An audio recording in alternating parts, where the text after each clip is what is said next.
got audio and we're live. It seems like we good. Hello, and welcome. This is once again our fun little channel. We are Team Bonus Action. We're rolling through a dungeon of my own creation at the moment, in the fictional town of Mosswood. Once again, welcome, guys. Team Bonus Action. We are doing Extra Life here. And all of the donations are going to Batson's Children's Hospital and out of Jackson, Mississippi. Our goal is 15,000. 1,500. 1,500. Our goal is 15,000, but actually 1,500. Our goal is 1,500. If we get to 15,000, even better. But $1,500 is wasn't it the exact price of the? It was the price that my wife and I paid for a hotel, uninsured MRI, and anesthesiologist at one point. Yeah. So it's solid goal, solid immediate thing. We didn't just make this number up, but goal is $1,500, guys. So please donate. Click the link. Help us out. Get us to that goal so we can help these kids out. It sucks being sick. It sucks having to go to the hospital. It sucks more when you're a kid or when you're the parent of a child and you don't know how you're actually going to afford these things. Today is the final day of this session. We have the boss fight and maybe a little bit of wrap up afterwards, depending on how the boss fight goes. But before that, we all must suffer. Minus Neysa. Except for me. Because I'm special. Some very special snacks were brought in of an interesting variety. Hewitt, what do you got there? My wife and I and the kids did a little Halloween decoration shopping run, and several places out of anything Halloweeny, and it's not in October yet. And we went into Pop Shelf, and they had some pork rinds. My wife insisted we try, and I don't know when the next brouhaha is going to be. Okay. So she said, y'all got to do this now and save whatever you don't eat for brouhaha.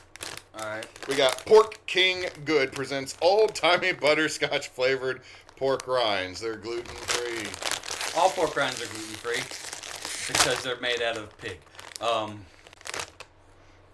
What does it smell like? Butterscotch. Okay. Well. Very butterscotch. I feel like we should say that. Oh my God, that's just butterscotch. I mean, candy. Pork and sweet goes good together. It does, that's why we have candy that is bacon. so when you smoke pork, you throw apple on there, or brown sugar, that's a thing. My pulled pork always has apple juice and brown sugar all up in it. So all right, butterscotch. No.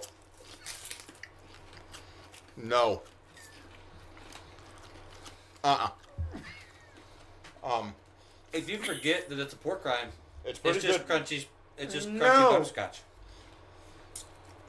It tastes like somebody had put a butterscotch cookie, put some bacon sprinkle on it, and dehydrated it in like an air fryer. I would like to start off with that first pork rind. Let's piss poor quality pork rind. Yeah, that was... Ass? You know what? Nope. It's stale. I will go back and clip that later so I can get Spencer's face. No. All right, the same the pork company. Rind, no. Because the pork rind itself is stale and weird. But and it has a crunch to it. It's not crunchy in the correct way. Right. It's crunchy in the I'm stale chip way. Not cool. Okay, I thought that the taste didn't linger. No, it comes back. I'm over here still eating because I'm trying to give you a legitimate description here. It's just candy. It's butterscotch candy. I barely even taste pork or pork rind flavor or anything. How? It tastes like an old ass pig that tried to go to Hogwarts and try butterbeer, but it just failed. Oh no! All right, birthday cake from the same company. Birthday cake? Oh no! What 8-year-old girl is making up these flavors? I don't know, man. That just sound like something that Aaron Magruder would have came up with. This smells like opening a child's toy. It smells like plastic. It smells like smells fucking... like birthday cake flavored ice cream. Yes, it does. It's... God. I'm gonna eat this now. Uh, Okay, quality's better.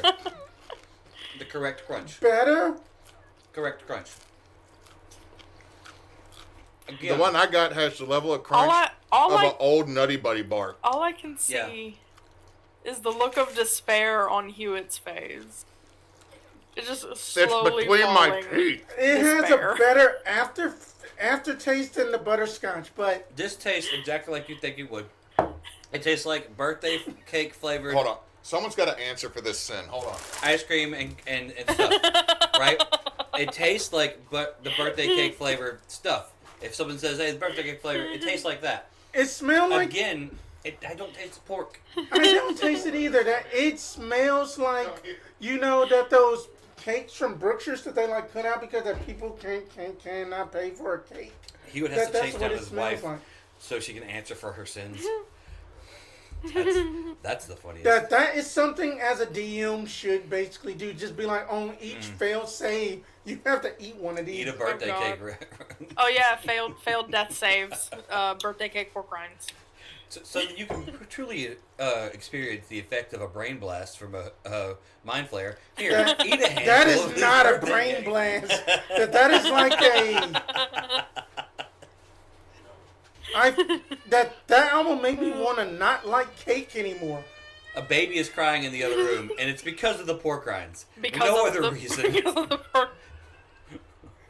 No other reason. Oh my god. Oh my god. Oh man. Oh, we wilding out over here. The child is very angry and won't give her one of the pork rinds. Give her one.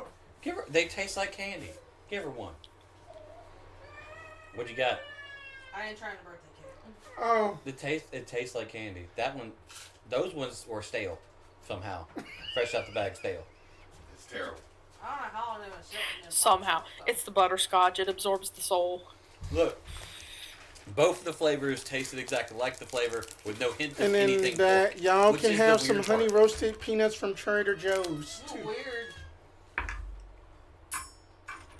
You found a TJ's? Yes. Was it down? Yeah, up in Baton Rouge. Red Stick Way? Yeah. I Not really- around here. No, agreed. We need us a TJ's, man. I could do some Yeah, damage on some yeah, that TJ's. Baton Rouge has one off of Perkins. Yeah, we go there every time we go. The only reason we don't come back with the gyro meat that I keep hearing good reviews of is because we... Greek place over on Forsyth Mountain. Oh, then we need to take care of not eating there yet. We need to go fix that. Did the burp taste like the pork rind? I need to say. Luckily, no. It just tastes just neutral like water. Weird. Thank you, love. She originally was going to say no to it, and I couldn't argue with her. She straight up said no to birthday cake. It's like, I'm not doing that. Nah. I disapprove. I hate those. Pop Shelf, don't sell that again. Never again. They also, like, the cool thing about Pop Shelf is they have tiny cast iron. Yeah? And I'm going to see if I can make a little tray, like, you know, when you go to the restaurant, there's like the wood tray that the hot things put in. Yeah. And that might be a Christmas gift for a couple people. Cool. That Okay. was... Should we introduce characters while we're all snacking? Yeah, I guess. We got a little sidetracked, as one would expect. Well, my name is Jed, Goosehead Jed. I'm going to be the DM, a.k.a. God, in this particular session. And let's go around and introduce yourselves. Ninjaspence 21, that I will be reprising the role of Zamora Delight, the Tiefling Divine Sorceress. I'm Hewitt. I'm playing Wayward Son, the Tabaxi Monk. And I'm Neysa, or Neysa Does Games, and I'm playing Vasha, the Aetherborn Bard. Okay. When we last left off,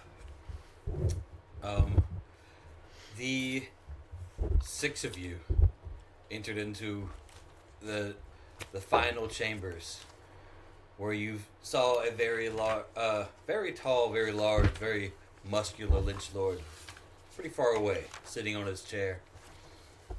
and he observed as two of you turned on the other ones. And y'all dispatched of your own party members in a very fun fight. I enjoyed that one. That was Correction. One is disposed of. One is still tied up. yes. One is knocked out, beat the fuck up, and tied up. That is correct. And also, I think they struck first. It They was did. Yeah, self-defense. that they struck for first. Oh, I never said they didn't strike first, but y'all definitely dispatched of them. Well, They struck you first. did. You struck last. you, You struck last. You struck last. You struck last hard. Like, if I remember That's right, my boy. last time we played, you and I were rolling Kevin's dead body into the fast-moving water. That is exactly what happened. I will tell you that Kevin had both subtle spell and Kevin had the ability to cast spells without saying anything or moving his arms. So him being dead was for the better of you, because if he came back alive somehow or came back somehow, because you were all like non-lethal, then all of a sudden you're getting shot from behind from a dude who's tied up. Hey, you did what you does. You did do You do. You- The goblin did do what the goblin does. I could not. He did it well. I'm done. Scandinavian swimmers. The So- Swedish fish. Scandinavian swimmers. To be legally distinct. Anyway. To be legally distinct. Because no. Hey, Trader Busy Joe's, I from need you to Trader build up here because I need the cacio pepe popcorn snack. Got you, Pepe. Alright. So, in front of you is Arten. The Illythid. The Illilich. The Mind Flayer Lich. The Illilich. Illilich. Or Illilich. Lichithid. Lichithid. Illythid. Well, hold on. It Because depends Ilo- on... Illilich. Yes. Yes, I like Yes. that. Ilo- I mean, it's like Gogeta or Vegito. It depends on which one fused first. I love Illilich. And that is now the tongue twister that I will try to say. for the rest of the game. Arten, the Illilich. I think the Leo makes it easier to It say. does a little bit. Yeah. It does. Oh, Spence, would you tilt my camera down? I keep leaning forward so I don't get turned pink. Arten is on his throne. Too much. Like we said, a couple There we hundred go. yards away from the initial fight. Vasha has sprinted for a few rounds until she could speak with him. So she's much further up than you guys are. Vasha, I did just send you Yeah. a message of the Right. last thing that Arten told you to Right. kind of give you an idea, like, hey, where you want to take this is where you want to take this, but that is what he would have said. But because Okay. it's a message between you and him, I don't want to meta these two guys and the other things. The No, I do believe they heard the first part of that last time. I do believe you said that. yes, Our players, not the characters, but that is correct. That is correct. We heard something about orifices. Yes, she does not have the orifices to grant her the everlasting life that he promised you could have if you joined him. I am unholy, is what we're saying. Anyway, that's a song reference, y'all. Write Anyway, that down. Can I? Sorry, I'm trying not to chew into my microphone. It's okay. Um, I was trying not to chew at all earlier. Can Kept giving me weird Yeah. snacks. Can I tell whether this Illythid is more curious about me or wanting to get rid of me? Like, is he hostile or welcoming? I guess is the question. Will that be an insight check or? Yeah. Roll me an insight. Let me see if how it. I can't see if you can tell. You tell me if you can tell. Give me that insight. Give me 1 second. Insight is wisdom. Ooh, dog water. 11. The least funny roll. All right. The Illythid. So much fun to say. The Illythid. You gotta build stats for this now. Yeah, I have his character built up in my phone. I've made him. So he has stats. I don't know others that might. Anyway, to answer your question, he doesn't seem. It doesn't seem like he has a direct aggression towards you. And his statement seemed more informative. Like, I need you to know this. And he did kind of leave it open-ended. So, like, if you have other questions to throw back out, by all means do. But he's just saying, like, hey, it's not something that I can grant, but it is available. Does that make sense? Do you want... Okay. Yes, it does. Do you want me to send you a private message with what Vasha is going to say next? Yes. Rather than air it on stream? Okay. I will do so. I I'm like going to the be idea clickety-clacking. of private message back and forth for this particular situation, because if it ends one way or the other, then I can reveal those messages later and help people understand what's happening. Okay. I'm going to mute myself then because my keyboard's going to be very clicky-clacky. Okay. Clickety-clacks. Alright, you guys. Y'all are, Vasha took off towards the Illythid, and y'all were disposing of a body. No. Me and I do you are believe that disposing of a body. Vasha She was also running. told them. Okay, sorry, you were running right towards... before I ran off. Vasha did tell them, I don't ask you to like help me, just don't get in my way. Something like that. Kind of thing. I don't remember the exact words, but it was I remember I'm there okay. being a line You of, can "Please follow don't or not judge as you me." choose. Yeah, something like that. But yeah. So you had taken off in that same direction. Yeah. Okay. About how far behind were you? 'Cause About. You finished the battle. Yeah. You continued to fight. 2-3 rounds. So yeah. So about 2-3 rounds behind. She's moving like what? 30 some odd feet. Yeah. She was dashing. She was dashing a little bit, yeah. So yeah, you're a good bit behind, but you're running in that direction. The 3 of you are split up, or 4 of you, or 3 of you are split up. You is with you. Man, that's so fun. What are we doing, guys? What's the plan? Gonna look at you. You. Head. Good. Head. Huh?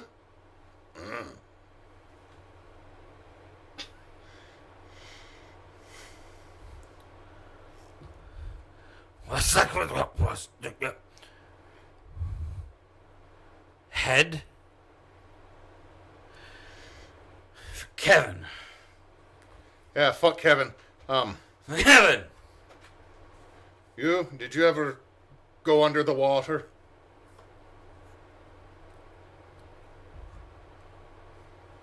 He points at the water.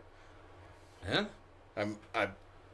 You know what? I'm going to roll a performance check to see how bad I do this. I love it. That's a 9, so yeah, that's going to be totally not helping. It's a whole bunch of... You ever seen those white people in the old movies do the swim dance? It's going to look more like someone who is really garbage at like charades. Yeah. Trying to imply, did your head ever go underwater? Oh. Hold on.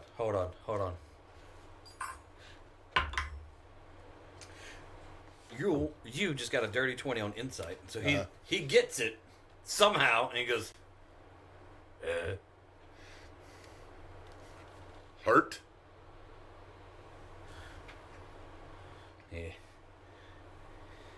He looks at like a little wound that he has on his arm and goes, ow. Alright. How are we getting over here? Head. Head out? Eh. How bad off does you look right now? Everyone got fully healed after that one. That is correct. We did get fully healed after the battle, so never mind on that. Thank you, DM. He got you actually. He went down to 0, then back up to 13. So Okay. like, you went off grid and then was brought back. So like yes, he did look horrible. Now we've now all had a he's Kool-Aid. much We've better. all had a Kool-Aid jammer. Got a granola bar. Yeah. I see them running towards the big thing. I don't want to try to look at again. Mm-hmm. All right. You find a way out. He looks back to where they came from and like, Oh yeah, that one's out. The picture, man. No. How high is the ceiling again? Like 20 feet? Yeah. And like 20 feet up, there's like rushing waters on either side. And then there's this dude at the end of the room. And they're like, he just kind of looks both directions, looks towards the Illythid, and just goes, and just starts walking that way, throwing and catching his knife in his hand, like, All right, guess you we gotta make do it this way. you make a good point. Just get up and start padding along. Just was like gonna try to see. It's like maybe this is like TMNT. There's a fucking sewer entrance that no one remembered up at the top. Throw a trash can. Get away. No, I'm gonna just start padding my way. Like, one of those like, well, this is where today is going now. Yeah. However, I am gonna rummage through my packs to see if there is that last little bit of catnip that I had.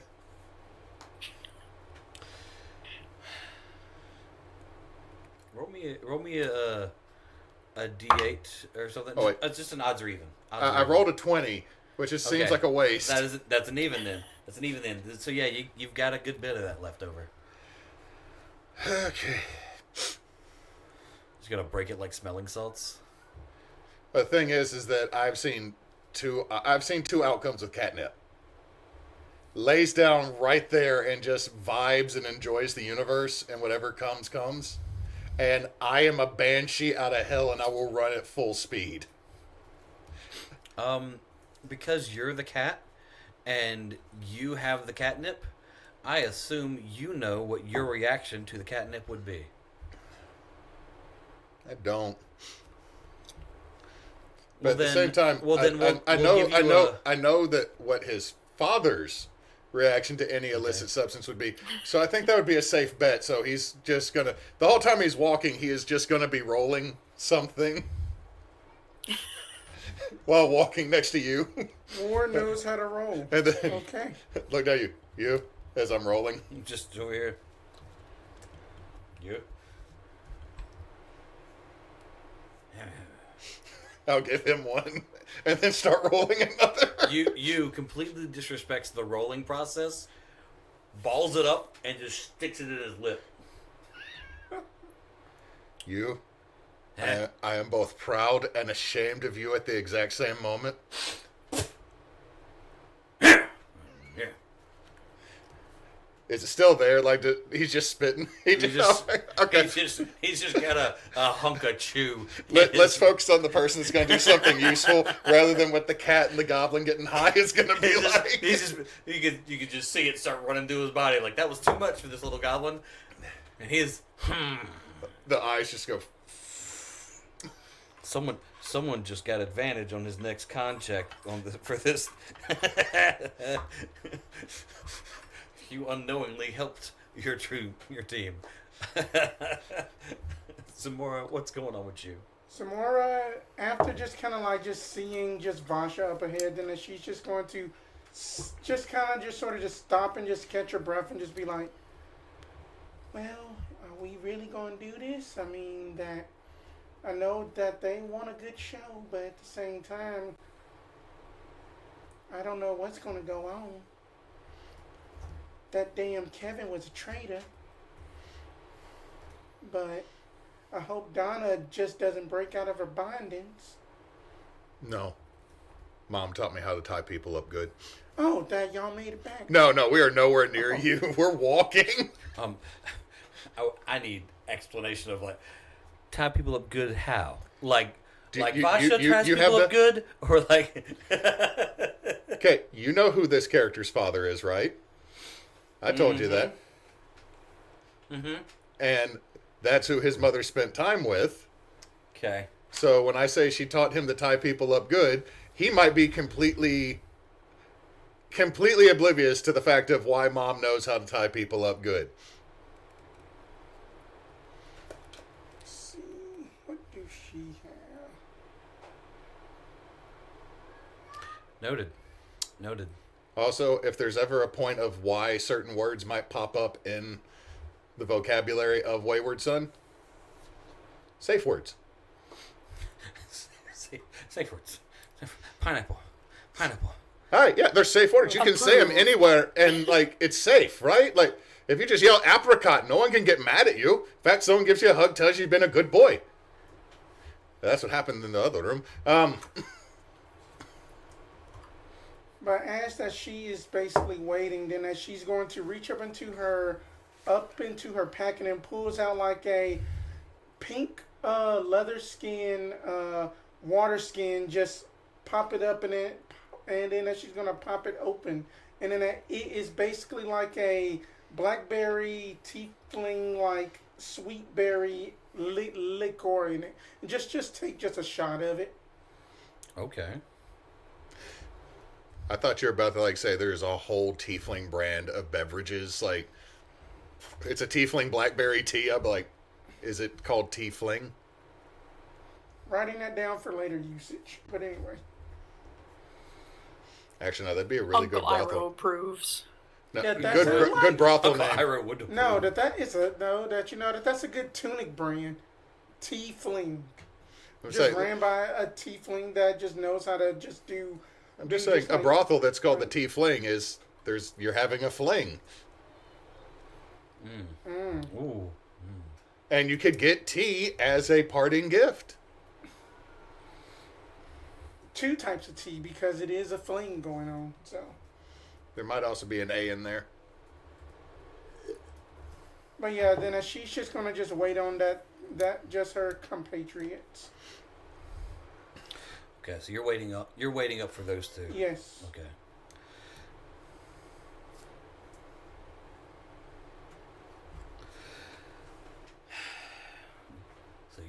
So they eventually catch up to you as they're kind of like trotting along.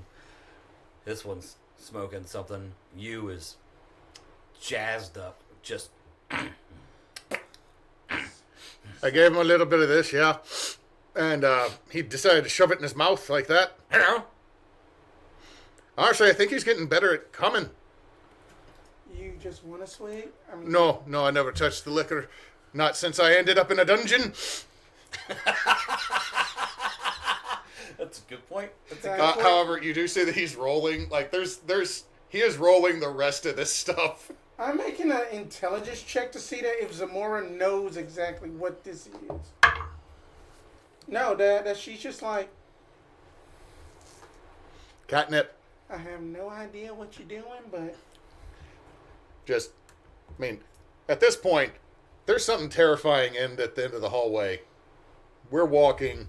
Vasha's down there. Roll him if you got him. Roll him if you got him. I mean that like that Sonora always said to basically live just life, just just like unexpectancy, that you always just have just tiefling chocolates, and then that you never know what you're gonna whatever that you're gonna like unwrap.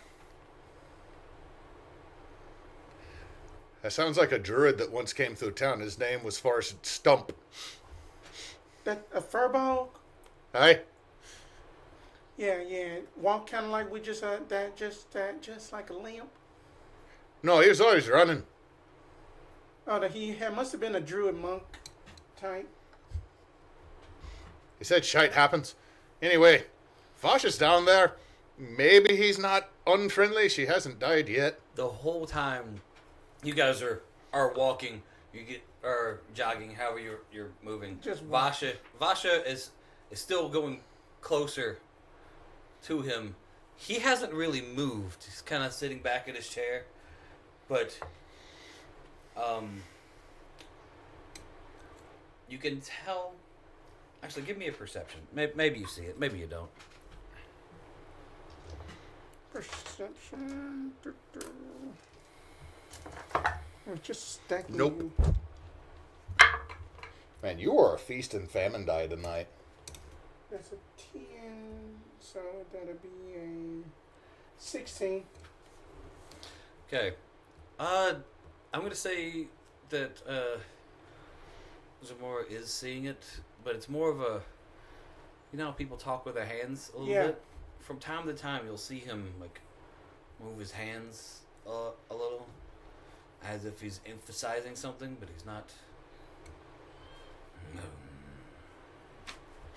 I mean, it just seemed like then that he's just gesturing with just his hands, and that they are obviously conversation. I love the paw bear sound effect that was added to it. But yeah, then that maybe that if that we just be really, really nice, then that he might just let us out. Look. Hi, yeah, maybe.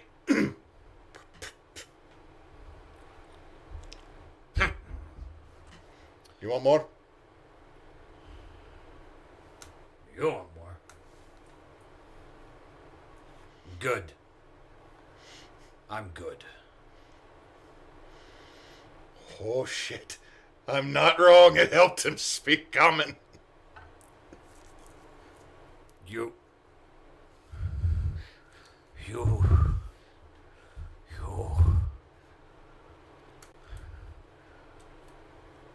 You can feel your skin. Yeah, it happens sometimes. Hey, again, you can't do that all the time, you? What? Well. It's gone. Clarity, out. Yeah. Meh. Hot. Oh, just like Burn. Just what on earth is that? Catnip. He takes it from you. Is this one rolled as well? Yeah. Fire! He's been seeing me do it. Yes. He just going points at it and goes, fire! Just going to basically just like go up to just like you, and then that not making an attack roll with just like fireball, but just going to just make a little fire on just a finger. Like a wick. Yeah. Prestidigitation. Not even prestidigitation, just like using fireball, because that's the only cantrip I got, but just controlling it just enough. Or else even like a sacred flame to make it the holy devil that is.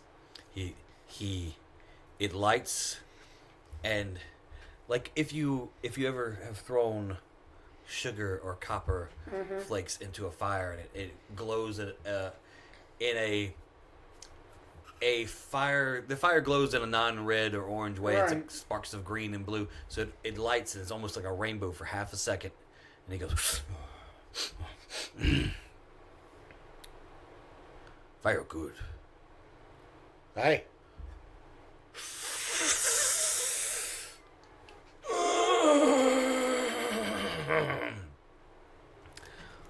Okay. And he's like, now, and he stops, and before he's been speaking a little bit in like this brokenish thing and same tone, and he says, okay, how Shut up now. I gotta talk. now I told you no. I don't know. No.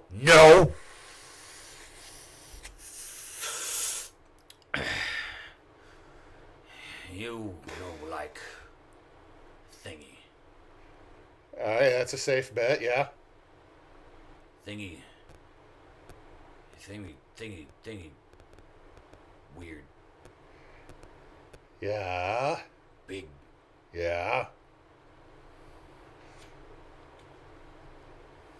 I mean, the closer we get, the scale's becoming quite evident. Vasha's close by, and she's not exactly tiny. You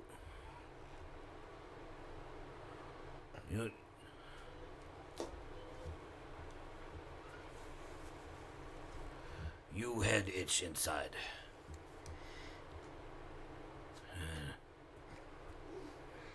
Well, that's where we are now. Alrighty. That you say that you just say that your hand itches. Yeah, Was it ever just like a split second that you had thought that you felt kind of angry? Or just kind of like, grr? you always angry. That's just secret. That's you.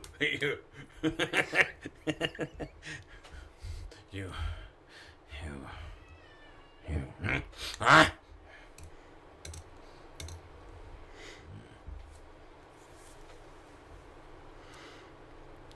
So, You hurt weird guy. Mm-hmm. right, his brain itches. Your brain itch? Wayward brain itch. I mean, No. I mean, What brain? You head inside itch. Aye. No. I mean that that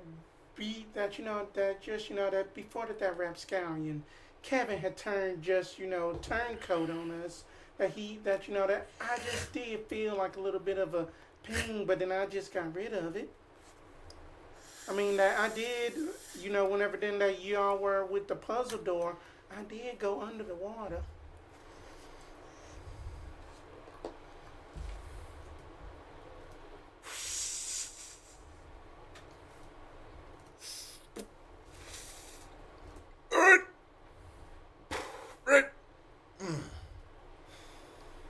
What? Jed was not paying attention to the language. Just took the one out, put another one in, and inhaled while lighting it off the old one, and then stuck both back in. Right. That's how today is going. Alright, everyone. Future reference, no one go in the booty juice. Booty juice? Alright, we're under the city. This is where they flush everything. Why do you think I didn't want to be in the water? Cat.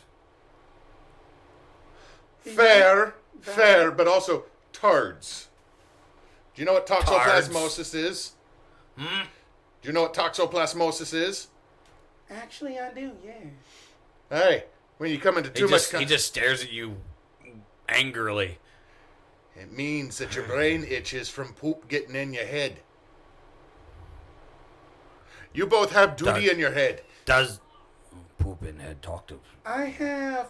that I just got like shit stains all over my pink dress, my cloak, my boots. That I had got from like Glacier's Secret, and then that I've been here for 3 days. I know. I'm just saying. If we get out of here, we gotta take you to a cleric because y'all need Paylor. Taylor. Aye. Big flamey head guy. And that we can get you a job. Go home. No, that we're going to give you a job on the surface if you want it. Oh no, if he wants to go home, he can go home. It's just like we don't want him to take home a disease. Disease. Yeah, kill everyone. A sickness. You kill everyone. I am still both disappointed and proud of you. Bad, good. Bad. Genocide is bad. Genocide is always bad. Who Jen? I don't know, but has a side. Jen has side inside his bed. Ward and you, let's just get back to it then. Let's just I never stopped walking. I'm assuming bad shit's happening down at the other end of this. I'm assuming bad shit's happening down here because we're giving them plenty of time to conversate. But I gotta be true to my dumb little cat boy. That she isn't naive, but then that that her flaw hasn't played into play yet. Okay. As y'all are approaching, I turn around to face you three, and I thumb my multi-message necklace, and each of you hear in your head, "Run, get you and Zamora to a cleric. They are infected with tadpoles. Do not come back for me." And then I'm going to turn back to the Illythid Lich and cast Warding Wind to create a strong wind around me to a 10-foot radius that essentially will hopefully prevent them from being in direct line of sight of the Illythid Lich. Okay. For any stuff, hopefully. I'm hoping there's enough shit on the floor that it could catch up and because it's a 20 mile per In one hour of the boxes, wind. I got some minis or some looks like either frost or fire that you could, if we needed to make a ring. We're good for now. Okay. We're good for now because I had plans for this. So No, you She- don't. it's fun. So she turns and goes, "Run, get them out of here." And then you see her turn around and cast this big, just billowing wall of wind, just goes straight up, and it almost looks like a shield between her and the Illythid Lich. You've all traveled a decent amount now. You turning around? You going forward? What are you doing? I mean, we're not. How close to her are we at this point? Like shouting? Well, she used message. Yeah. So, about, I mean, we did pass the fire escape exit that had the big bright red letters above it just a little bit ago. I mean, dungeons have to be up to code. I mean that they They have- follow that the they have- Dungeons have to be up to code. They have to follow Orcsha. Oh my god. I am That is playing a an shirt. Orcsha worker in the future. That is a shirt. He's going to be a safety manager from Orcsha, and he's just going to be looking at things like, oh no, this is Nabentube.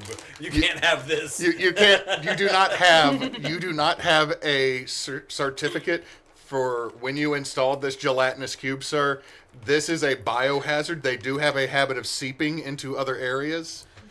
Sir, this pocket dimension is not up to code, and you're entering into somebody else's area. Like it goes beyond your property line. Is that a ladder tied to another ladder, tied to a rope on a pulley system? Sir, you filled out the forms for this. What's that house that you kept pulling out of nowhere that we kept sleeping in during the Strahd. My Yeah. Okay, it's not Lehman's Tiny Hut. It's something Fortress. Yeah, It is- you filled out the Yeah. forms for the fortress, but these aren't the correct forms for the fortress. Those are blue. You're gonna have to go back and do this again. You filled Sign this- it in triplicate, buried in You soft filled peat everything for 3 out months. for Mordecai's magnificent mansion, Yeah. sir, and this is more of a Intellect ranch. Fortress. This is more of a ranch, not a mansion, sir. You don't have enough bathrooms for a mansion. I don't care if your dungeon is mostly staffed by the undead. They're supposed to have a break room. Look, I know that this person is undead and has been undead for a millennia, but while they were alive, they were under the age of 15 and therefore deserve a 30-minute break every couple hours. Are you using undead child labor? Yes. Well, everybody, we have another game idea at this point, is that someone has to be the dungeon inspector. Dungeon inspector. Now, what's great is we should do a game where y'all play dungeon inspectors and literally fix a dungeon, And then I hand you character sheets and you have to go through the dungeon you fixed. We fixed the dungeon and accidentally Dun, set all dun, the traps while we're in the dun. middle. And like, shit, now we gotta go out this place and we know there's traps everywhere. And it's just a constant I think there's rolling literally history. a game for that. I think there's... Emily was showing me, like... I think I there's heard that there's there's like a something on game for Steam. that out there. Okay, so this wall of wind goes up. Yeah. All I know is the only exit was if a you door want to that look at magically it, sealed Jed, behind it's us. it's Warding Wind from Xanathar's Guide. Okay. But how far away, DM, would you say we were before she would You'd turn have to be within 120 for message, but Warding Wind gives me a 10-foot radius centered on me. So a Okay. 20-foot across with me in the center. Well, I mean, if you did it when we got to the 120-foot range, then that would probably be... So we're 120 feet away, I guess. Yeah. Yeah. Wait. It's not just duty, it's a tadpole in your brain. You have a frog in your head? There's a tadpole in my brain. She yelled it at us, and you know what? You still want to stab him, or do you want to leave? Both. Leave? He cares about what he. Both. He that you know that you just want to go save Vasha. Okay, how far... I would like to stab him and then leave. Right, so that's one vote for stab. Did you see another way out? Like I'm assuming like we're kind of backpedaling a little bit. The but still Illythid starts sprinting towards the wall of wind. I will Like attempt just- to match his pace, moving backwards to keep my wall of wind between him and my friends. I hope to God there's like not because like it is he's an gonna have to go exit right. around me or through me is what I'm Yeah. trying to do, Yeah. and I'm trying to stay in front of him. And so you're Do we jogging just hear- backwards. You're jogging backwards, and if you're looking that direction, you see Vasha jogging backwards, wall of wind in between the two of you, and you just see this figure behind the wind. You remember the guy, the black man in Get Out that was just Yes. running, Yeah. running, that just full on sprint mode, running at the wall. Door. And then, Vasha, he's gone. Gone. Go- Gone. Vasha is gone. No, He's gone. the Illythid is gone. And he appears behind the three of you. Damn it. Just gonna go ahead and mark off Dimension Door. As he does that, just well, I did this. And then, so you moved me on the other side? There. No, I mean, I thought... I already moved you him had to already where moved- he's. I didn't know you'd moved me already. I was like... He looks at all of you.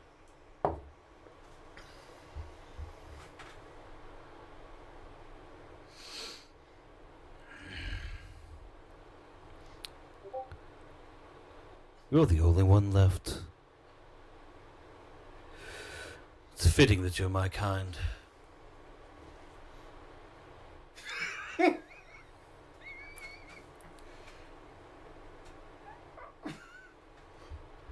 Oh wait, you're like Vasha. You can talk in brains. Yes. You want one? I got 5.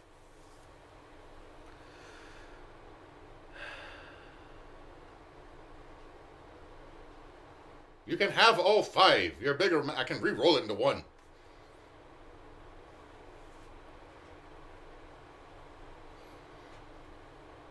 Sit down.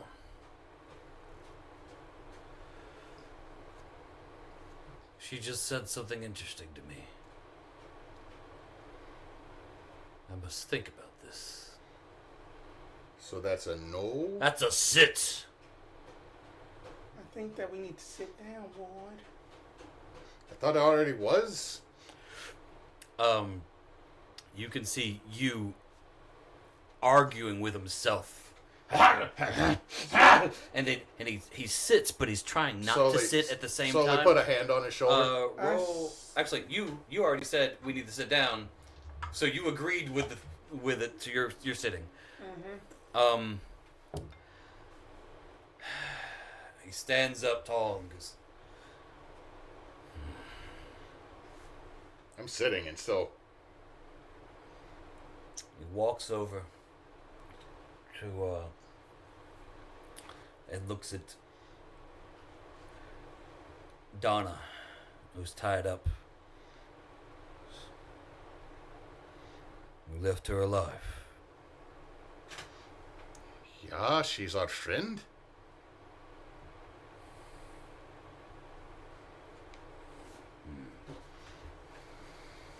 While this is happening, I'm just going to start re-rolling the 5 into 1.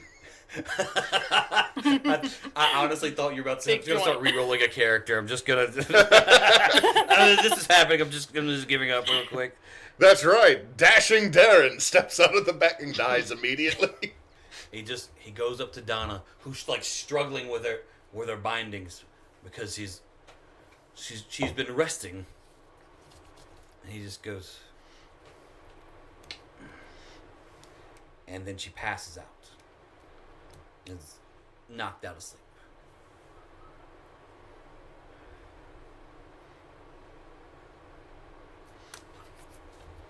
And he looks over at Vasha and goes, I can't undo. And I won't undo what is going on inside of them.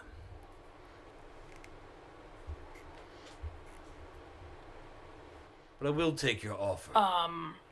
This one, okay. And he points over at Donna and says, this one stays with me.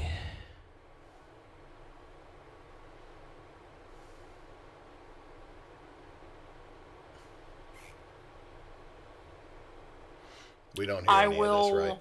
No, respond he says to this one out him loud. and say, I will respond to him, just to him, and say,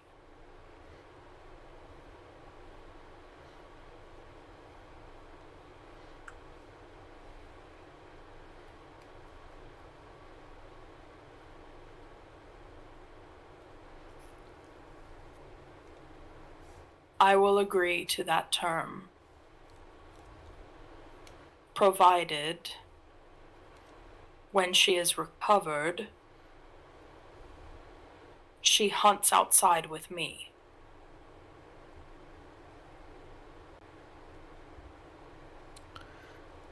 She is all of us.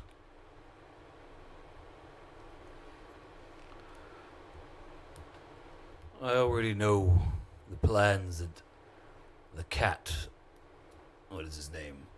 Wayward Son. I know what plans you have. Taking them to some kind of cleric to heal what is inside of them. That's how healthcare works, yeah? That's not how this works. Oh, it's not a network. Oof. I don't...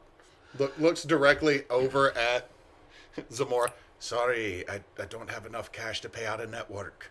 If only someone could donate while friends are playing a game around a table to help people afford their medical bills, it'd be wonderful.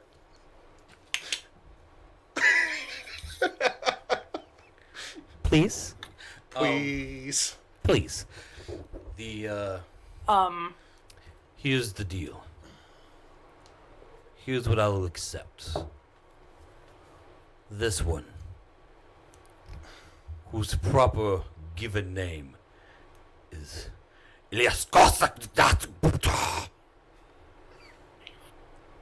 and you perks up for half a second, like, how the fuck you know?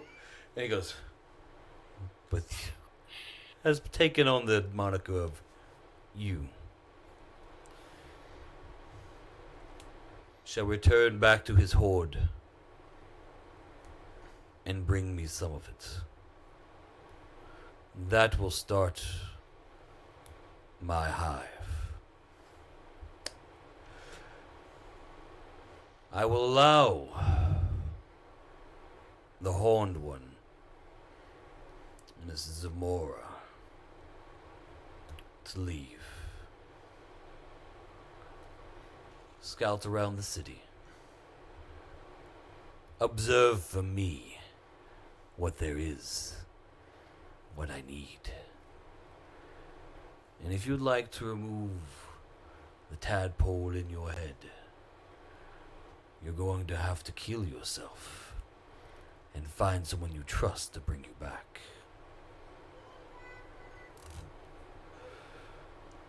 Vasha, our agreement shall stand for as long as you want to stay alive.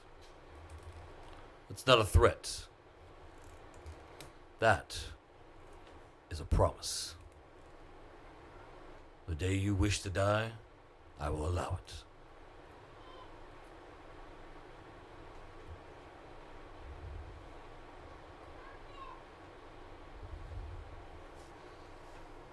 Actually, be more like this after all of them are combined.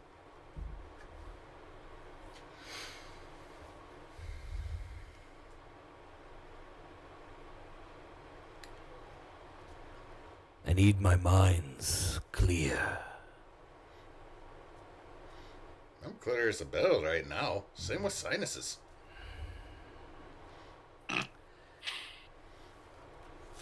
The conversation between Vasha and the Illythid, known as Arten, went something like this. Sup, Scro, how you doing? Nothing, Nah. Wody.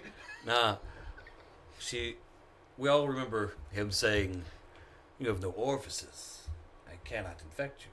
And he sent back to her, "Child, do not misinterpret my words. I cannot give you what you seek, for it is not mine to give. As an Etherborn, you can live as long as you like, so long as you are willing to do what is necessary."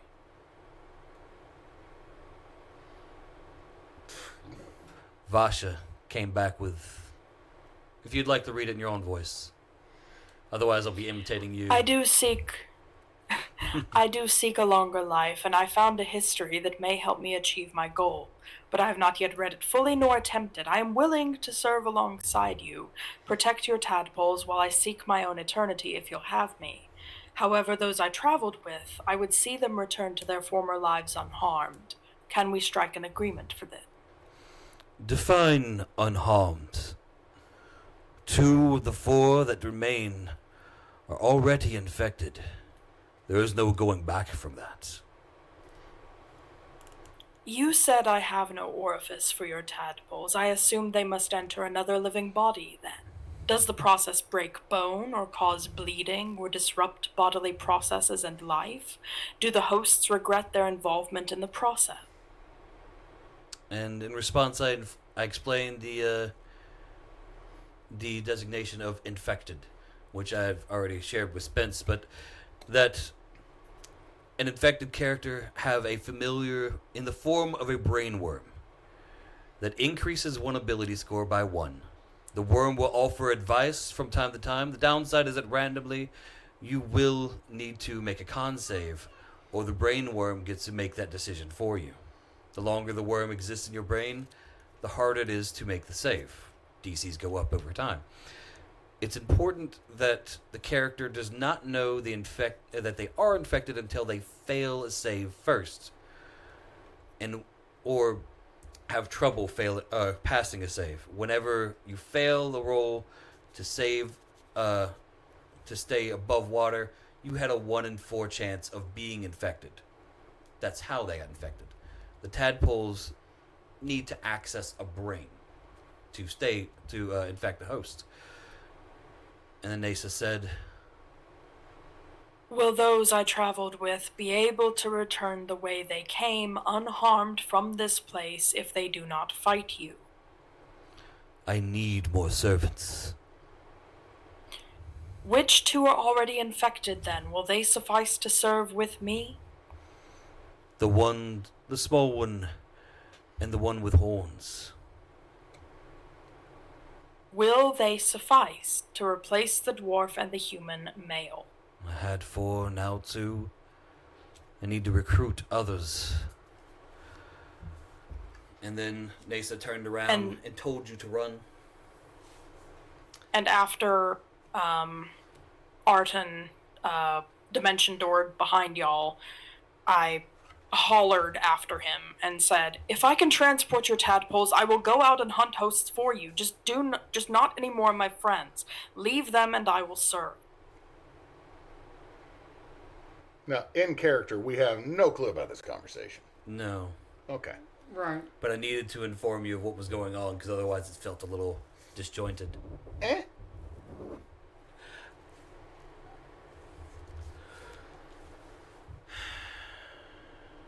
This is what's great about picking a neutral alignment.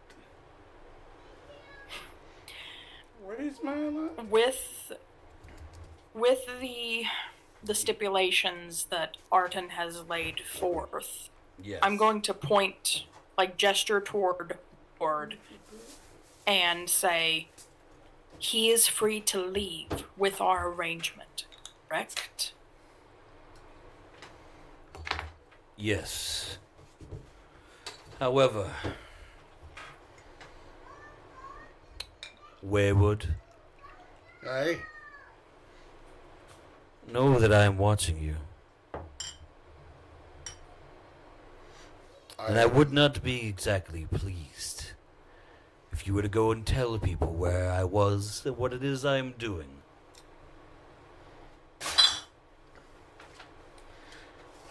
So, you do not want me to go out into this big, big world and tell everybody that there's a Squidward down here running a casino, survival Squid Game type thing, with the barkeep being on the know.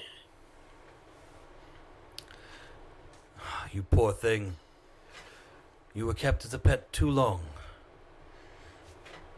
Offensive. Also, weird that you knew that. Vasha. I know everything that they know. Is it because of the duty water? He ignores that. Look, sir. The Sir, big, giant, muscular man that you are, because at this point I do not believe I've actually heard his name. Look, if you are running this business down here, it is absolutely none of mine. And why am I going to tell anybody? I just need to make sure that she has all of her boo-boos healed up, because she's got some nasty scrapes down here, and tetanus is a thing. And so, why would I tell anybody that you have this, do you want me to advertise for you and say, hey, look, there's a survival dungeon that you can go to, and then there's, this really big dude who's going to be really intimidating as fuck at the end of it? I will attempt to break into Ward and message him and say, stop offering. No, I'm just saying, he has, I feel like this is an Ward. under-advertised business. The dungeon pride Ward. that the barkeep and the bar knows about, their viewpoint, what they advertise, it ends at the blood wall. Oh, so this is like a pop-up restaurant. Gotcha. Mum's the word. No. See, You misinterpret it. It's a pop-up restaurant. But For you. You were the food. See, I was trying to feign ignorance in this situation, and I still was not going to... Sorry, I come up to your nipple and I'm 7 foot. I'm not saying shit to anyone. I was trying to play dumb. It's worked so far. But right now, I am having some very serious reconsiderations about some life choices. No. You came through this door, yeah. Which means you came through the grotto. Is that what that was called? And steps up. Yes. Did you handle the cube?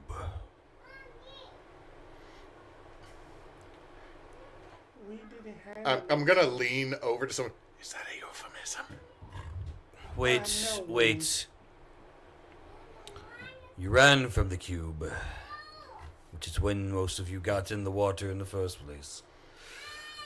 The cube is still there. You hear the cube yell from the distance. The cube is still there. On the bottom of the steps. You'll have the hell of a time getting back up that way.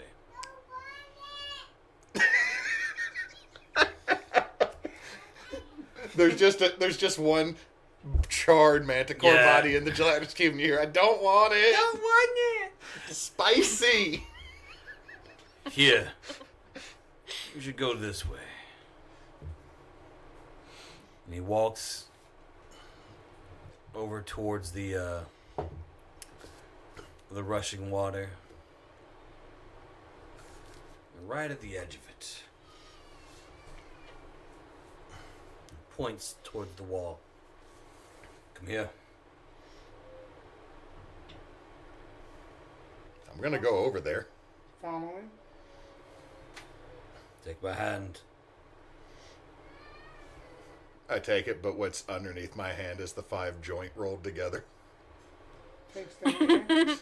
He dumps it and then grabs you by the wrist and leans in.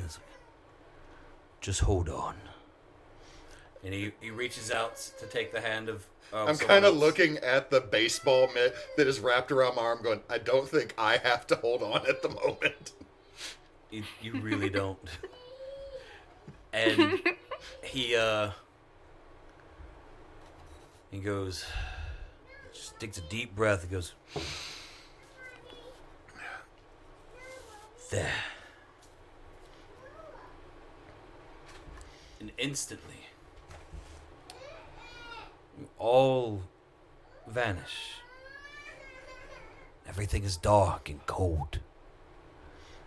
And immediately, it's a surge of warmth, like you took a shot of a minty liquid or fireball on a cold afternoon.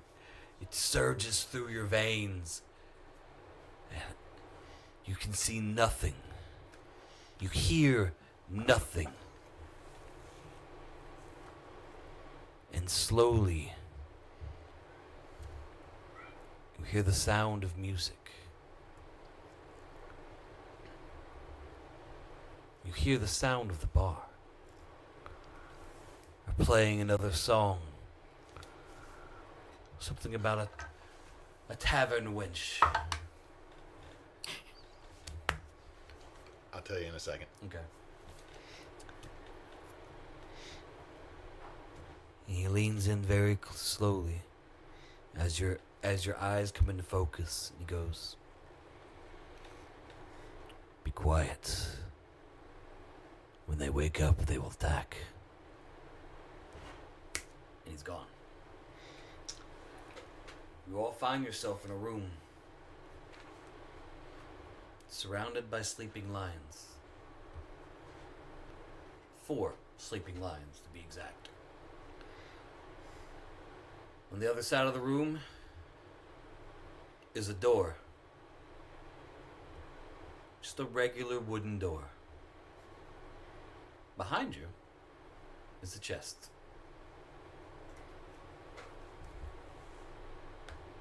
You want to know what I rolled? I'd love to know what you rolled. I rolled a nat 20 on a sleight of hand for a 26. Okay. I left on his belt the last pouch of cinnamon.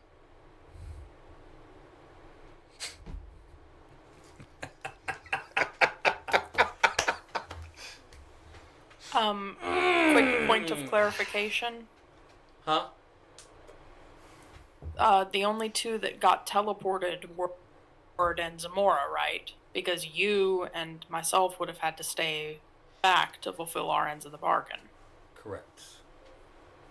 Okay, Correct. just making sure. Also, I didn't hear anything that Hewitt said after he rolled. Okay, was it... Why is it my microphone? He rolled a nat 20 on sleight of hand to put a pouch of cinnamon into Arten's belt. And there's just the throwback of I'm hoping that Arten can never escape. I just hope there's I just hope there's a split second somewhere in that squiddly head. There will be a moment like a week from now where he goes, "What's this?"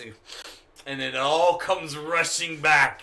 It was like, dragons and shit. Son of a bitch! Something about a tree. Ah! There's some bad juju, man. Some bad juju. He just shakes his head and goes, "Ugh, snap into a Slim Jim. What's that even mean?" An elderly lizard man crashes through a wall. And they just frickin' do the mean hand slap. Oh, good times. And then they're both staring at each other going, Oh, man. what? Okay, sorry. Y'all gonna go It's get okay. killed by lions? So, the two of you are in a room. Leave. With 4 sleeping lions. Leave. There's a chest behind you. Nope. Okay. That's a mimic. Roll stealth. 19.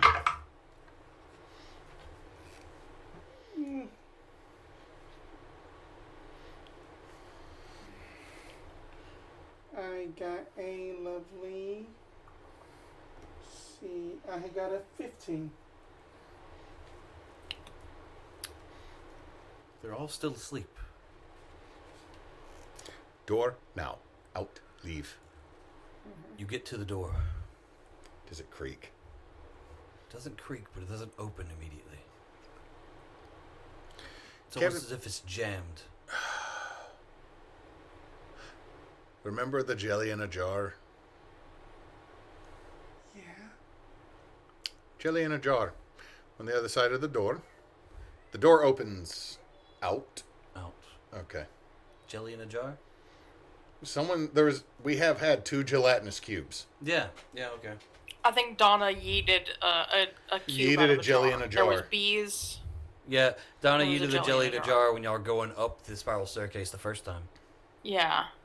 Which, can we clarify as well? I don't think we went through a room with No. treasure chest and We- lions before there was like a treasure hoard This is pile. correct, Vasha. This should be a different room. It is. Too bad I'm not there. Sorry. I have been playing my 14 intelligence catboy as homeschool smart. Oh, no, you should know some random facts about shit. Oh no, I know some really random facts about shit, but I make some stupid ass decisions. It's only casting somebody My common casting sense, though, spell. on the other hand, is always yelling at me not to do it. But I am my father's son. I make piss poor decisions. Right. So, door's jammed. Wait. There's no way the other side of this door has a sign on it that says "Do not open." You can hear music still. Faintly, but you can hear it. Oh my God, this is the one that Kevin put the damn sword back through the brace.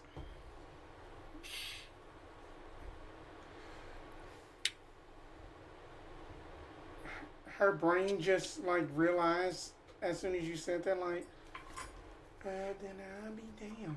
Just. You know, I really should have taken every last one of Kevin's wands. Because when we had a rest and came back fully charged, knock would have been hella fucking useful. Yeah. That's what I asked you. Well, you and I rolled a dead body into a ditch at the end of the last game. Not Vasha and him, but you, the goblin and him. Like, literally, I know. we rolled a dead body into a ditch because we had no clue that everything would recharge in 3 seconds. We did the best for us, and somewhere Kevin is a dead body floating in the sewer. This is what I am going to do. You make it out alive, and... Stop. No, stop. I'm pretty sure the giant cat squid. Things are about to get loud to open up this door. Okay, Can you punch through the door? but also turns and looks back. Do you remember how quickly we fucked up lions?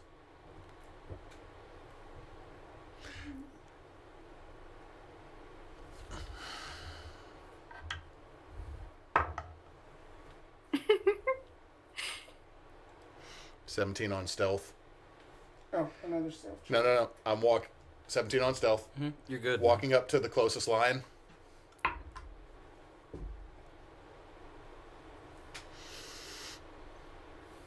Before I do this, they 100% look like absolutely normal lines. There's not a goddamn scorpion tail. There's not quills.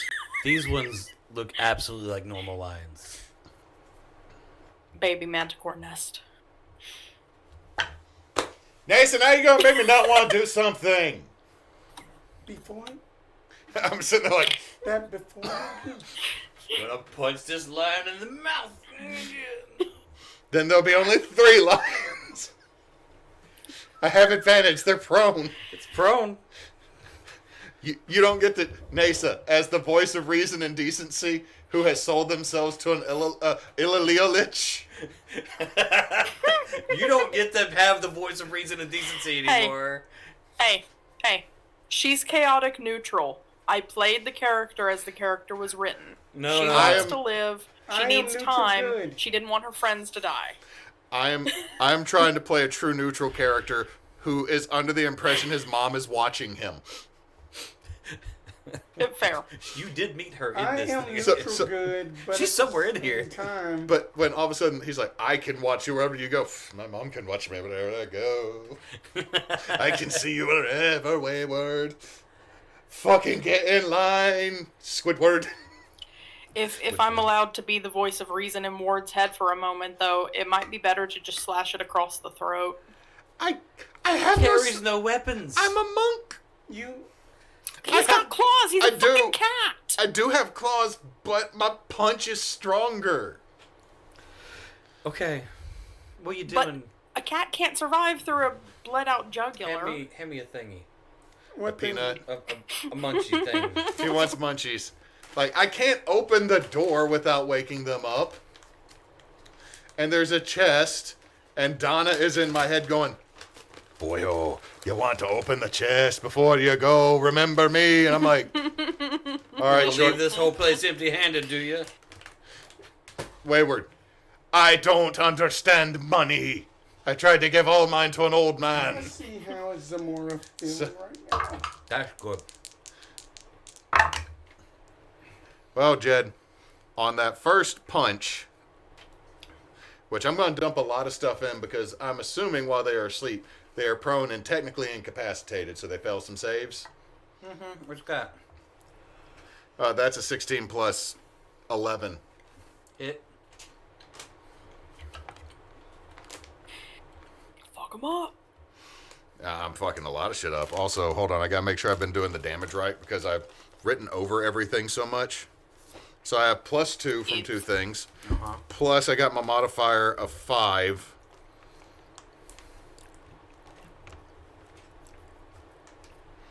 Okay, so whatever I roll. 12. Dumping a stone thingy into it. A stone thingy into it. My stone giant strike, which gives me another d6 of damage, so that's another 5. So that's Okay. 5, 10, 17. Magical bludgeoning. So it takes 17. Yeah, just cracking it right in the head. Okay. That's my first attack. Okay. It's not dead, but it does make a noise now. Well, hold on. This is all happening at the same time. Dirty 20. How long does a round take? 6 6 seconds. So this is me going pop, pop. I got 2 attacks that go off at the same time. Okay, hold on. I want you to roll me a stealth at disadvantage, and I'm going to roll a thing After the first punch. after the first punch. With disadvantage, my stealth is a 24. Okay. It's really good stealth. On top of the 17, that is another 11. Okay. Hold on. I'm not done yet. Because I will spend a key point. 2 flurry of blows. Okay. How do you want to do this? So before I spend the key point? Okay. I'm just... One hand is going to go over the muzzle. I'm crying one long tear down my... Like, and it's just like... Shut up. Just let me punch it, and as it starts to stir, I'm just then going to clench it. Think of the rabbits. Think of the rabbits. Think of the rabbits. Look at the rabbits. Very quietly into its ear as it slowly goes to sleep. And I look over and say, have you opened the door yet? Just away from me. I'm gonna eat them all. Hand me them honey salted nuts. Hand me them sweet salted nuts. It makes a... It does end up making a noise, but a muffled grunting noise. As you... I know, they're amazing. As you immediately knock it out and kill it. Right then and there. The other three... Two didn't stir at all, as if nothing happened. One did a cat-like long stretch and stayed asleep. Looking at you. Did you get the door open? I hope I do not have to assassinate all these lions. Like, you finally picked the lock and I'm over here on the last one. I don't have lock-picking tools at all. That was you. You had the lock-picking tools. How would you like to try to get the door open? As So this is sorry. happening back down in As- Arten's lair, there's Vasha. He comes back. You like Parcheesi. As much as I could, that I'm gonna try to. Could I try to use a bit of firebolt mixed in with like an Arcana check to basically try to melt the mechanism so that way that the doors just. The door itself is made of wood, and so you can use a bit of Firebolt's fire, gonna be a bit explosive. of No, firebolt to just like burn down a firebolt. door. Yeah, like firebolt, not fireball. I'm just saying, like, you're more likely to set a door on fire and it burn to ash than to melt a sword on the other side of the door. It is iron. Like, if this was just get rid of the brass. However, I feel like you're doing this and the whole time I'm like, shh, sweet queen, go to sleep. Because hold on. What was the voice from the? Go on. What is Zamora, Evil do you Incorporated have doing? subtle spells so you could just silently cast? I don't have subtle spell. The vice president of Evil Incorporated just I have chimed in. distance and twin. That is what I have. Or could that I get? Or could I have got another meta magic? Illythid never mind, Evil that's gain another one at each Incorporated. level. We've gotten him addicted to Phineas and Ferb recently. He and Freya will sit down and watch that on the floor, and I am so happy. But as Neysa made a Body Shop song joke earlier, all I hear is the dude who is the voice of Doofenshmirtz. Mommy don't know that he's getting hot at the body shop. So those 'Cause are he my sang the whole only song. options. Those are my only options I got because I don't got lock picking tools. None of that. I'm not going to give you advice on this one. What would you like to do, man? I'm over here looking at you, sadly lowering a like, is it a lion or lioness? Or are they, oh god, they're juveniles, they don't have manes. They wouldn't have manes yet. They, however, normally there's only one or two male lions in a pride. Or fully adult male lions in a pride. Eventually, when a male lion becomes an adult, he leaves the pride to go start his own. Normally with one or two. Much in the same way it says, leave your parents and cleave to your wife. Is there a light underneath the door, like a little door crack? Like one could possibly look under. Yeah, it's not well made. Are Okay. you, wait, you're looking into the crack. I am going to look underneath the crack a bit because hear me out. Because then I want to be able, and what can I see underneath said crack?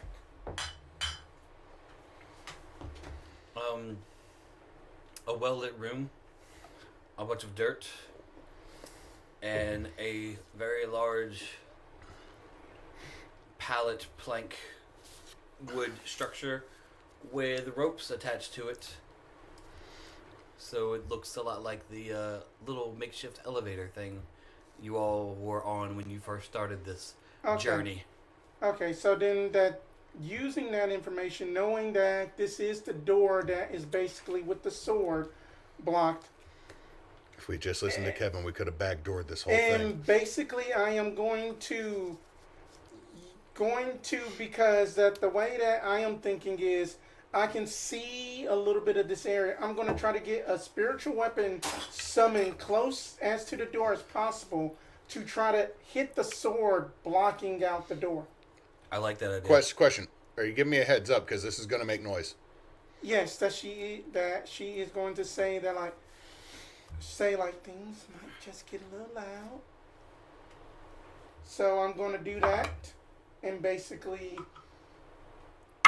What's that stealth roll you just did? 17. That's a bad stealth roll for me. And then that is a. And then that is Did you roll a 20? 16 to hit the sword. And that is a 16 to hit the sword. Oh. Okay. So what were you trying to do, Hewitt? Here's the thing, is I feel like I hadn't had a plan yet, and I just stood up, and my back cracks incredibly loud. This is me coming from my 40-year-old perspective here, because, Jed, you could probably argue, Spence, you might. Neysa, have you ever stood up and your back crack audibly to where someone else has heard you like you were a goddamn glow stick? Yeah. My that happens my to me. back and my knees. Me and Spence and I are doing the exact I blame same that thing. on the You're softball. talking about our back cracking. Like, I gotta pop it real quick. Hold on. I forgot that. Forgot for half a second. My back hurt. I got about 6 or 7. A lot of us have long back syndrome. Like, we might not be overly tall, but like we're like Johnny Bravo. 90% of the height is torso, and then we got them little bitty baby lips. Okay, by the way, Emily played me a list of Johnny Bravo moments, and I have no clue how that show ever got approved to be on TV. It was the Pretty lady. 90s. Hey, weren't you saying a virgin? Man, when a chick runs, I think it's sexy. I'm like, they showed this to us when we were like 11. Everyone knew that was supposed to be creepy, though, because every girl was slapping him in the face. Okay, here's the thing that's bad, though, is the scene where they throw Johnny Bravo in as a virgin sacrifice and he gets fired out. The thing is that we only ever see Johnny failing. Johnny got rejected by the volcano because he's not. So that means this worked on at least one person. One time. And I'm pretty sure, looking at Dee Dee, it was Dexter's mom. Because could Johnny Bravo resist Dexter's mom? I don't think no one No. No. She did wear the pants that said things on it, on the butt. Yeah.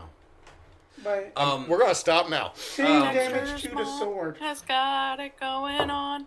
Okay, so this Neysa, is happening. you're right. But so you summon it, it's attacking it. Before that noise happens with the sword, he failed his stealth check. I did not fail. They just rolled really good. They rolled really well. They rolled a 20 and you rolled low. I did not roll low. I rolled a 17. You said that's low for you. That is low for me, but a so 17. you rolled low for you, and Fine. they rolled a 20. Fine. I popped my back loud enough. You know what? I popped my ass. I was just going to say, before you start talking about your bones popping, because Wayward is actually a young person thingy. He's also like 7 feet tall. You know how much spine that is? He just stood up straight and he dropped something. I would rather it be that Wayward's back betrayed him than he dropped something. Okay, fine. His back popped, and one of the lions, the furthest away, wakes up, looks directly at Wayward, and immediately just roars. Before it roars, Just goes. I want to give it the mama eye. I'm going to roll intimidation before it does anything. Okay. No! I have a very good plus to intimidation. Uh-huh. And I rolled a 3. So I do this. Like, if in the movie Black Snake Moan, Samuel L. Jackson stood out on the porch and had a stroke, that's the look I'm giving right now. I'm over here as convincing as a mall cop to just The lion stop roars you. at almost the exact time your attack happens. Okay? Mm-hmm. The attack happens. It. Roll perception.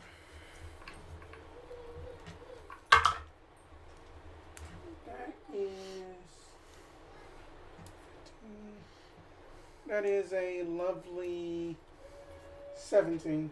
Okay. The attack happens. A lion roars. The other two wake up. And you hear the sword hit the ground on the other side of the door. Roll initiative. Hold on. Since we're still doing the team initiative, right? Uh-huh. All right. So I have a +6. It's always on you. I got a +3. Well, the thing is this traditional initiative, or could we argue for anything, DM? I think. I would just say based on speed, because it's basically whoever. I think it's got to be regular initiative. This has got to be regular because it makes the most sense as regular. It does. Yeah. For me, that is a 18. I got a 22. I got a 10. All right, I'm getting mauled by some Dang. lions real quick. I got a 10. Or rather, I rolled 3 But dice you got a- because there's you got a 3 full of them, heal. and 1 critted. Before we do this, can we go back to what she and Arten and you were talking about? So this is about to happen. Lions are jumping at me, and I'm like, Cutscene to Arten. You like Parcheesi, right? and Vasha. Arten leans in and says, "I've never had to entertain anyone before." Is Donna up? Donna's asleep, but Donna's untied. Okay. He's cutting the ropes with his claws, and on Donna, just never had to entertain anyone before. Once infected, our minds are linked. Playing something like Parcheesi or Spades is useless. Do We you wanna always play know each Commander? other's move. Do you want to play Commander? Arten just reveals from his belt his wooden deck box. Have a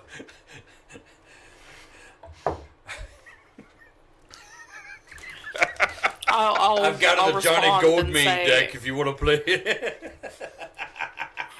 All right. I'll respond and say,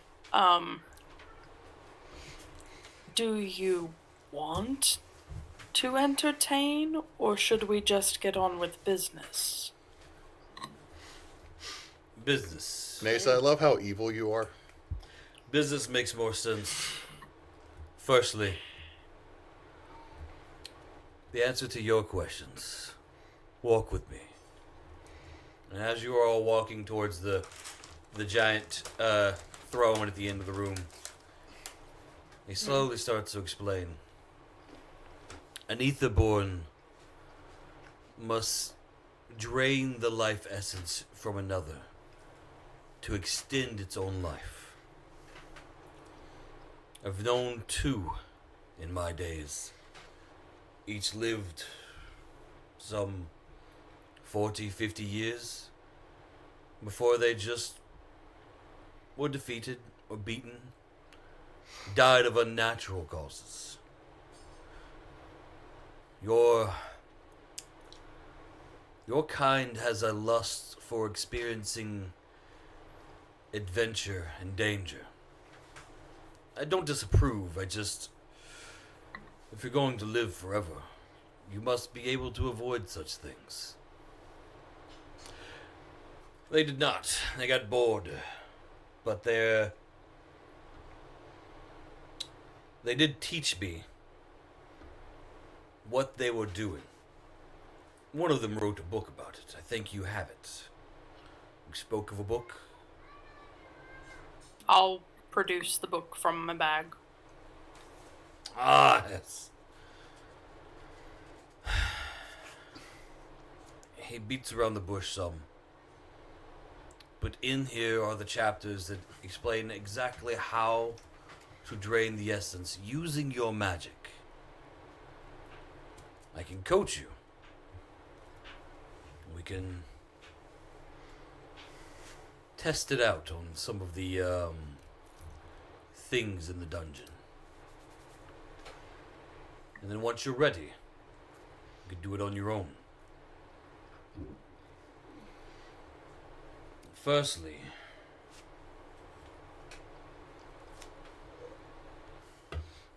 we need to slowly reintroduce this one.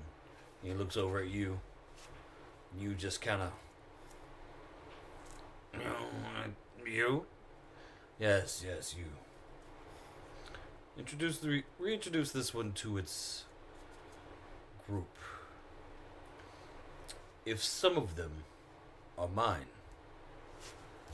then they could abduct the adventurers who go into the dungeon and bring them to me unconscious. And that could be a steady filter for some new hires. All we've done, y'all, is make the BBEG more effective. This is an expansion of his entire operation. As a DM, having played with Neysa a couple times, I knew she might bite at this kind of idea. And it creates a much grander scheme of, you don't get to kill the BBEG, and I can bring him back in a future episode. Oh, I got an idea to pitch to you if we don't all die. And this way, I didn't have to do the whole, oh no, he vanishes before he dies, haha, which seems like a cop out. Yeah, it seems like a throws down the smoke screen. Look, they have a once a day just I'm out move, and I'm like, hey, It's good. just all it is. Smoke bomb. All it is just like fighting like Gilgamesh, and just like, fine warrior, you did well. Now I'm out. No, on that note, I am going to say this. They reintroduced Gilgamesh into the new Final Fantasy VII release. And it's like, Sephiroth summons Gilgamesh. He says, who are these jabronis? So down. Once a day, Illythid have a plane shift once a day. And so he could just, oh no, I'm going to lose. Flurry of blows one more time kills me. Peace. Oh, so he just shows up. Hi, Phil. And I just... Arten, how are you doing today? Do you want your regular room upon the vessel? Yes. Would you also like the Cherries Jubilee? Yes. Vasha does have a question for Arten, though. Go ahead. On the topic of you and the other goblinoids. She says, I did promise you that we would ensure his people had enough to eat. There's a few octopus back a ways. We were going to make sure his horde could get there to feast. Since he is now to become like you, not you, but like yourself. Yes. Do you eat whatever you are now? We eat. We feast, but we don't consume in the same way that you do. This may be confusing. So you don't feel hungry Not individually. as you does. Correct. The We're on a keto diet as a I group. love this conversation of just euphemism. Yeah.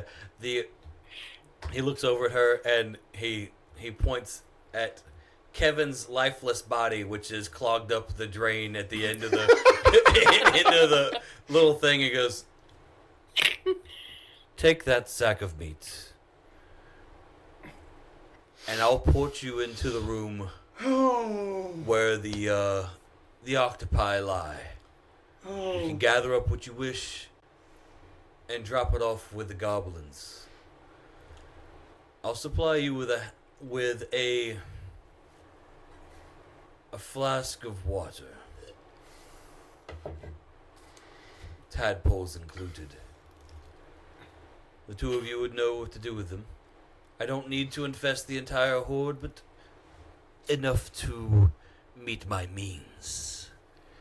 This is the second time I have been responsible for an apocalypse in a game. I think this is more me being responsible. No, I am but, associated with this. It was gonna be an epic battle. It really was, but I'm having fun right now.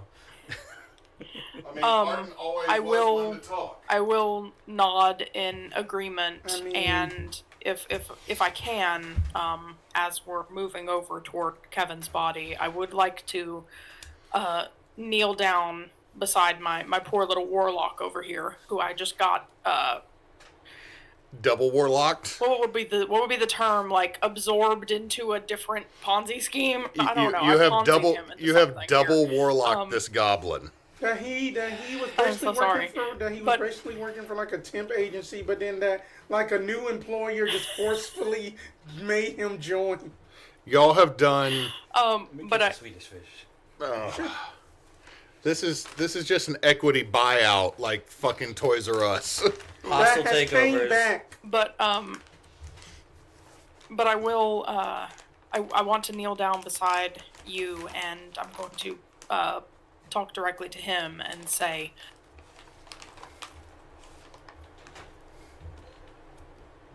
we're going to carry Kevin with us. We're going back to the room with the octopus, and then we're going to go get your horde.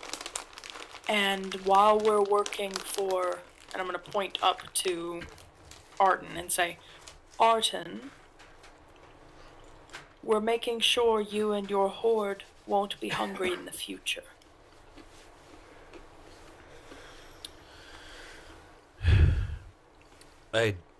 There's a large part of me, my lady, that just doesn't trust him. But there's part of me that completely trusts him altogether. He's amazing. We should always trust Arten. He's the best. Sorry. There is no war embossing, say. My lady, this is tough for me. Having trouble controlling my own thoughts. We should feed the horde. And then feed the horde to Arten. Or at least make them join. They should all join. No, not all. Only some. He doesn't need all of them. Michelle's We are okay. all better as one. Why the fuck does this sound like a political rally out of one goblin? I would like to reach over and kind of use chin up so he has no choice but to look at me, and I'm gonna say, I got you this far. I'm trying to make sure we don't ever have to be afraid again. We will Do you never trust be me? afraid of us again. We had just turned I we trust over you. to Gollum Smeagol. We both trust you. We are the fear. We had just turned you into Gollum and Smeagol. My child has gotten onto her tiny ATV that's in the living room that only has forward, and I heard her just run over my son. Did y'all not hear that? Like, he yelled no, and then she's giggling, I and there was couldn't a hear thump. nothing. I know what happened. I seen it. She lives, she dies, she lives but, again. She is eternally shiny and chrome. Witness me. All right. Is that not toddlers? Because they will full body jump. I will Replace go the from spray paint with just cupcake. It's just cupcake across her face. Smash. Witness me. I'll go from tilting Yu's chin up to as I'm saying this next bit. I'm gonna kind of grab him along the sides of his face so I can lean in and kiss him without a mouth. I don't have a mouth, so I'm gonna kiss him on the forehead with my mouth space there. And I'm gonna say while doing so, as I trust you both, let's live forever. And then we're going to do as instructed and go get the sack of meat that was once Kevin. I'm going to try to make sure that we get all of the remaining wands out. At this point, can we say Kevin slip them Bacon? into a pocket. We can call him Kevin Bacon. He never had a last name. Vasha, we're going to stop. Oh, wait. What was Kevin's original name? What was Kevin's original name? You said that we named him Kevin, but you had a different name for him originally. Oh, he did have an original name. I don't know. It's in my notes somewhere. Shaughnessy. All the secrets should be revealed. It says Kevin. That says Kevin. How many? That just says bang.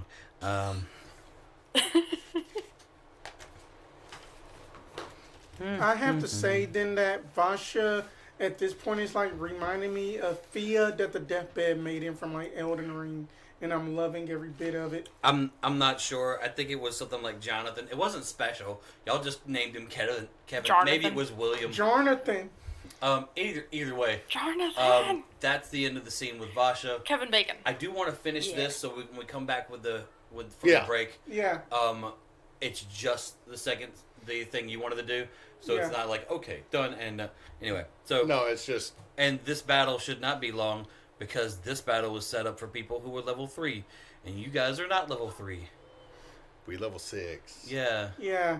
If you remember, at the time when there was "Do not open this door," you had just battled goblins, and if you would open the door, you would get four lions and a chest of gold, and that would have maybe killed you because the goblin battle wasn't easy, and you were level 3. Yeah. So that's why I was like, "Hey, maybe you should read the freaking door," and Kevin was gonna open the door anyway because he's dumb. Or was he?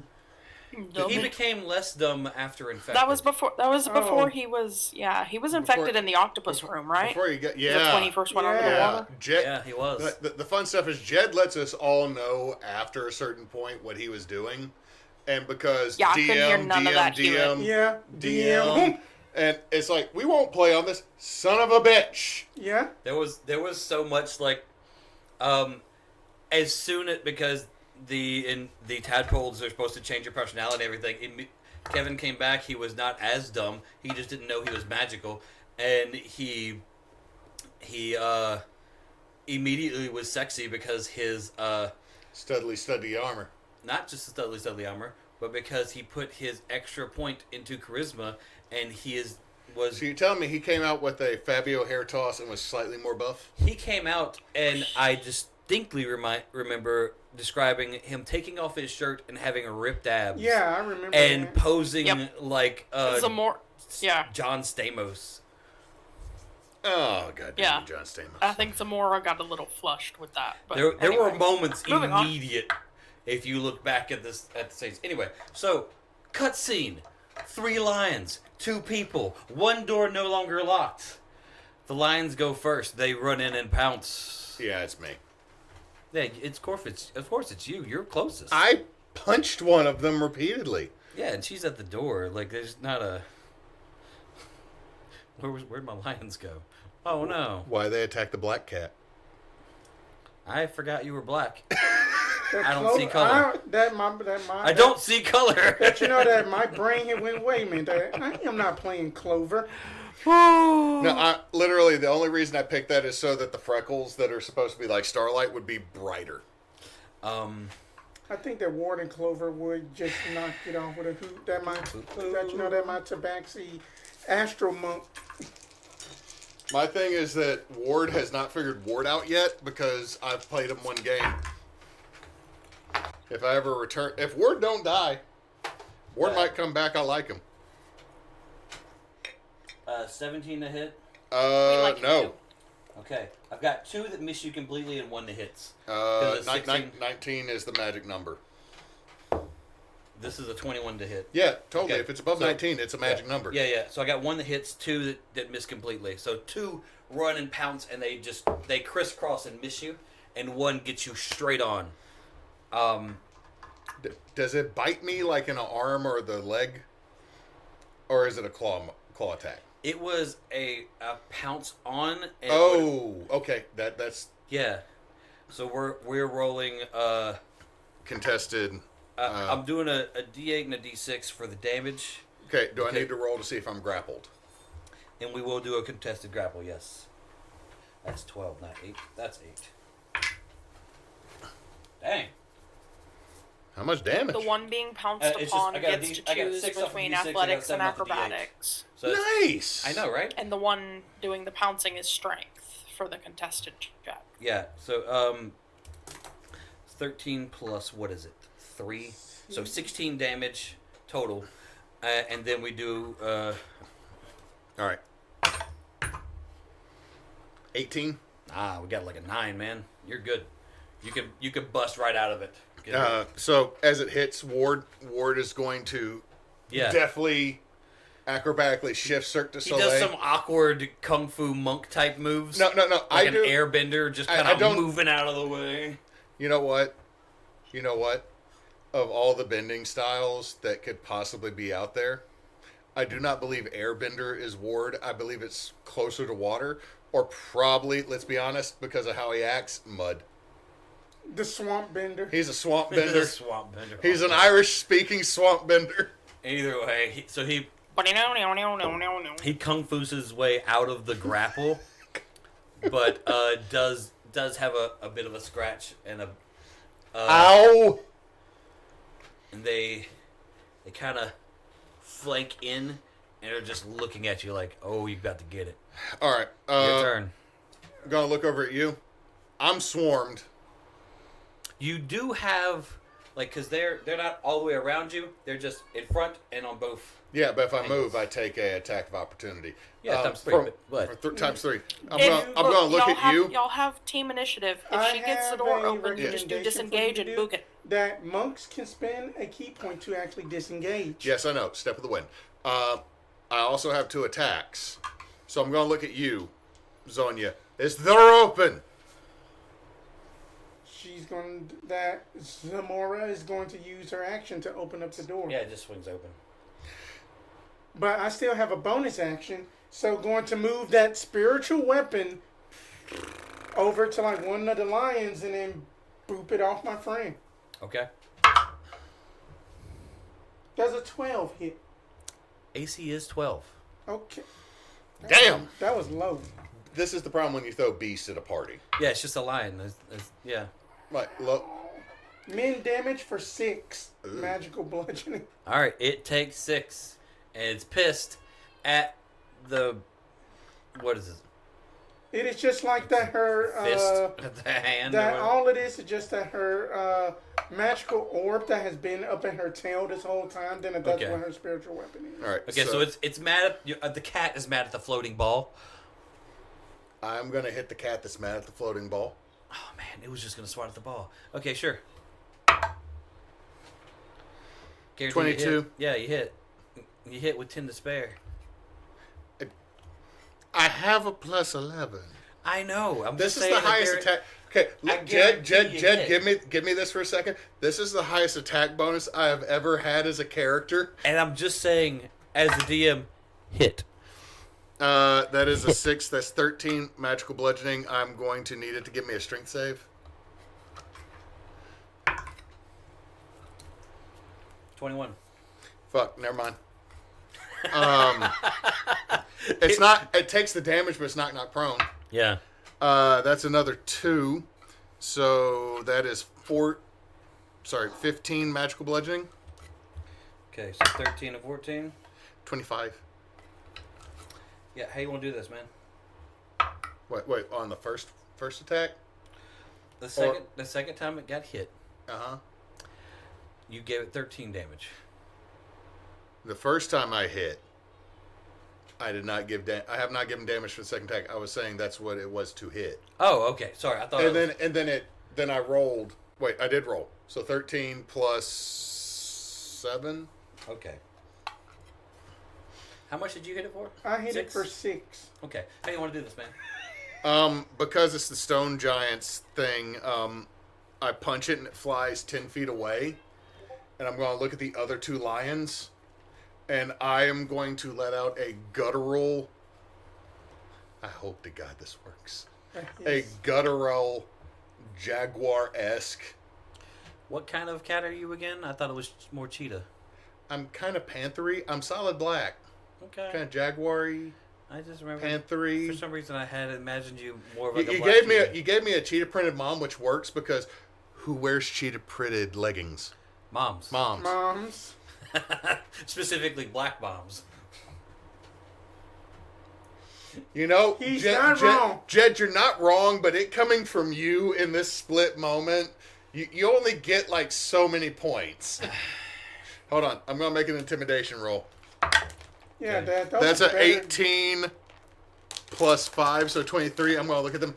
You will go back to fucking sleep. 25 to intimidate. Yes. After you've killed 2 of them, Yes. and you want them to go back to sleep, Yes. but they're not tired. God damn it, these are toddlers!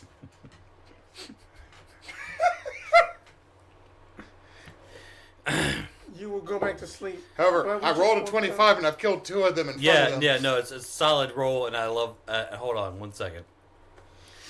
I need to.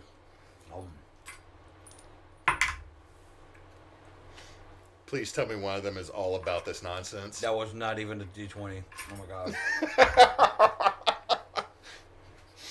I grabbed 2 dice that looked like D20s, rolled them. One was a D12. It came up at 1. I was like, that wasn't even a D20. You don't count. I re-rolled a different D20. I got a 20. So Damn. one of them, Is solid on. The other one? Nah, one bro. of them rolled a 7. And he whimpers back, hops behind the chest of gold, and just curls into a ball like, fuck this. Open it for me, Kevin. He's not doing anything, and his name's not Kevin. I don't know his good Lion King name. The other one, Is all on. it's time to attack. He's just, fuck you with your... That was a very bad attack.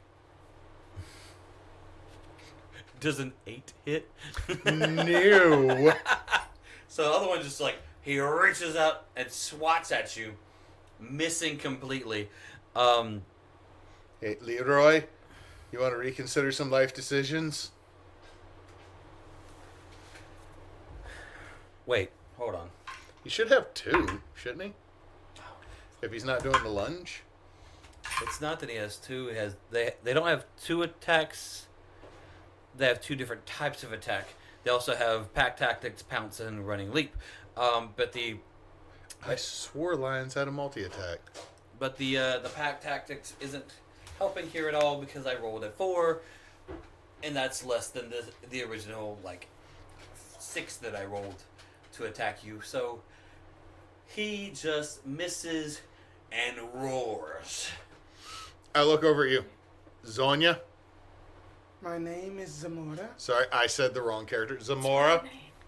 I'm Too many sorry. Z names, man. You do. Like, Too you're- many Z names. Eventually, I'm going to be like, Can't do that. Zy Christian?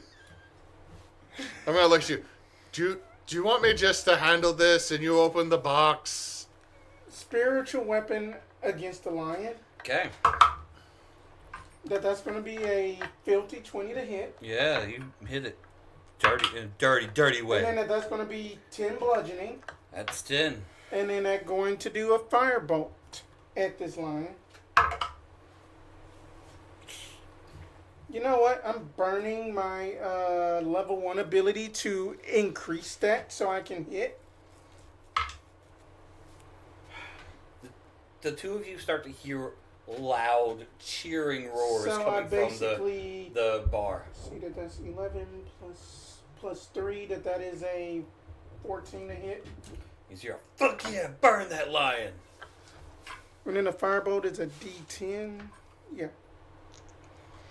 Good damn fucking thralls running a bar full of drunks. Let me make sure. Let me make sure. I really hope Mr. James is still having a good ass time. Yeah, it is a D10. So that is going to be 13 points of fire damage. Okay, it's you've done 23 of its 26 HP. I'm gonna walk up It looks to like it. shit. I'm gonna look up at the lion.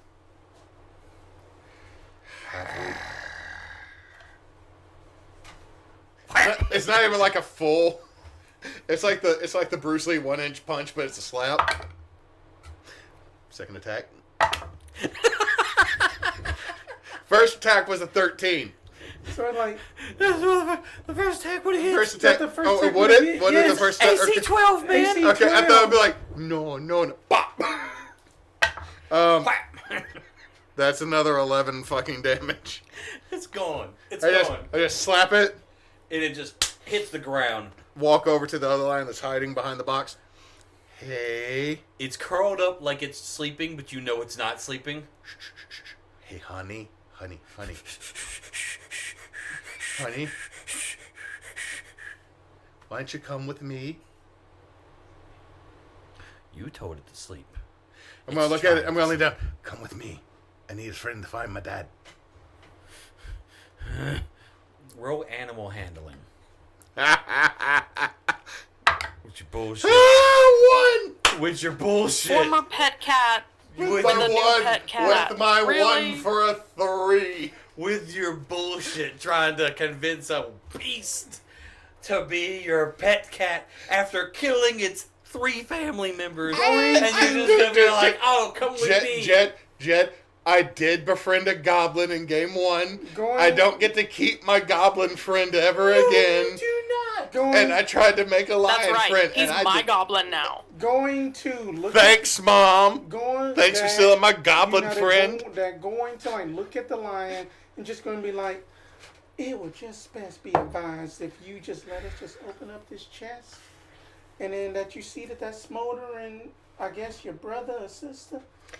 The lion stands up and just like backs up into the corner of the room and crouches down to try to like as timid and scared as a little cat might want to look.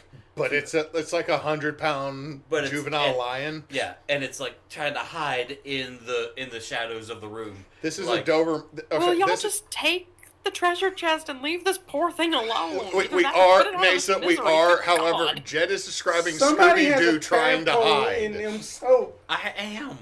He is But trying to there's describe you. Scooby-Doo There's no hiding hiding. place Zamora, in this you room. have the It was hiding tadpole. behind the chest, and then you're like, "Oh, hey, look, a pretty chest. You want to be my friend now that I killed your family?" And it's like, "Fuck no!" And it's backs into the corner, like, just leave I'm me alone. sorry, my Please- mother was registered a Republican. Please take all my things and go after you've killed my family. I just want to be left alone. Ward, you take half this gold. Okay, hold on. We have not opened this. I'm still What? 90% concerned that it is not a chest. Fine investigation check. The chest goes, shut up, let the cat open me. Investigation check was a 7. I mean, no wait. The chest just goes shh, shh, shh, shh, shh. Investigation check was a 7, and it looks like a chest. It is a chest. I mean, Fine, flip it open, but also have a fist ready. I'm opening it. You open it, and a large, beautiful diamond is sitting in the middle of it. You take it. You pick it up? I just punched a bunch of cats. You don't. Oh, then you just didn't want to make it a blood diamond. Oh, okay. Fuck, Spencer! The child yelled, yeah! This episode is nothing but us making terrible, terrible choices in our dialogue. Dad, let's just go And our and just get out of here. characters. Let's just go and get out of here. All right. Is this where we can cut it? Yeah, you can cut it. I'll go ahead and yada yada the rest. The two of you get your diamond. You go back to the to the little elevator thing. I really have to piss. Go pee. Go pee. I'm saying, and Emily's got dinner ready for us. Yeah. We're gonna break here in a sec. Yeah. I'm sorry, Internet. The two of you go up the elevator to roaring applause as the remaining few patrons who still have bets on the board of the Catman lives and the Horned One lives, and there were bets of Vasha dying and Kevin dying and all those things that initially you thought crazy, but now a lot of them are super excited because they got paid out. And you exit. You have your diamond in hand, and the barkeep goes, "You made some bets, didn't you? Suppose I need to pay out." And we'll cut scene there. I farted. Go clip yourself if that came up. Go clip yourself sounds like it's derogatory. It sounds like a... Clip yourself. You can go clip that yourself. Baby Jesus and everybody remembers. Oh my God. Hewitt, go clip yourself. To be fair, that actually is kind of fair. Also, Spence, these are... Yes. Annoyingly good. Like, How much were these? Those were like $3.99. Shit. Probably Man. even lesser than that. That's really good. Well, guys, that's the end of the campaign. When we leave the Dungeon of Pride. Dungeon Pride. We leave the Dungeon Pride with 2 survivors. Mm-hmm. And the sorry. Our time... The one's infected. Wait. Are we not on? No, Emily just... But there's food and, like, is mad at me. Well, I'm not married to either of them. I came in here to put my computer away, and they were like, "All right, we're ready." And I was like, "Oh, sure, I can roll with it." Yeah. Thinking, You fucking coward. Jed's leaving me on my own. I don't care. Eat whatever it makes me want. hey, we can eat whatever we want, so we're back at it. Let's go. Y'all just got me all in trouble. I didn't do anything. Spence, you're guilty by association because you're between me and her. Physically, yes, you are. Anyway, so the plan for the rest of the night was to have a semi-session 0 of the next campaign. That's the, like, Let's character epilogue. building. An epilogue, character building type thing? Yeah, okay. Let's epilogue because nobody other than Kevin really died, and our Yeah. Arten's over here going, "Yo, short stack, what's up with you?" And Donna's like, Donna is infected. Donna has already lost 1 major con save. Actually, a few major con saves because she kept attacking y'all. "Yeah, Which just means that the infection is taking hold stronger, and within a day or so will be fully I'm just saying is controlled. from what we know about Donna, a shirtless Arten." Yeah, she might willingly be controlled. It's fine. A shirtless Arten with tentacle face. What fidget toy? That's not a fidget toy. This, Spence, Spence, that's not a fidget toy. That's how you work out your grip strength. This isn't my this fidget toy. is a fidget toy. That over there is what you do when you are Batman and you're trying not to kill Harvey Dent not Harvey Dent, but kill obviously one of his rogues gallery that's posing as a businessman while talking to Bruce Wayne. That this is gonna be content for you. You are welcome. I'm just saying, like, if that's your fidget toy, Spence gonna be jacked. how do you work out your hand? Yes, the same way. No, I'm just saying, if that's your fidget toy, you working out your hand is completely different. It's got to be something stronger, right? Boys. They said get a car, so I am not the responsible one. More intense, something with I more am- resistance. That I am the responsible one. That's the problem, Spence. I am the responsible one. We're gonna make Neysa laugh and fall out of a chair in Arkansas at this point. Right. All right. So Donna is infected. Donna's infected. In fact, Is that what we're calling it? yes, yes, because like, Infected, infatuated. the way a mind flayer tadpole is supposed to work is that it takes over your mind within a few hours. I wanted to create you format. Baldur's Gated it. Yeah, I wanted to create a way for you to resist it, for you to still be in control of your own character, but for it to be an inner monologue and something you fought against yourself with. Hence the multi-voices that you had at the end. Okay, everybody, real quick. What is the voice of the tadpole that you think is in your brain? Who is the voice of the tadpole? Starting with Spence. Oh, first of all, that what you gonna do is just burn that damn cat, first of all. And then then that you know that mathless bitch Vasha, that she just turned her back on your ass. Just sassy black woman energy. Yeah, Jet, in your head, what does the tadpole sound like? Oh, my personal tadpole? Yes. Oh, personal tadpole. Still in character. You were still in character. It worked. Jed might still be in character. He's DM. My personal tadpole would be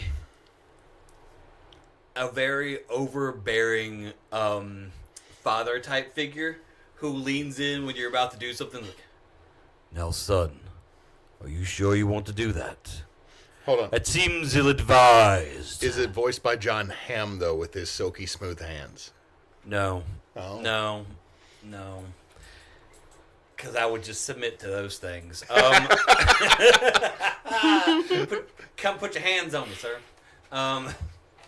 He's put them on a few people. I've seen the videos. Unfortunately. I've seen the videos. Fuck you, internet.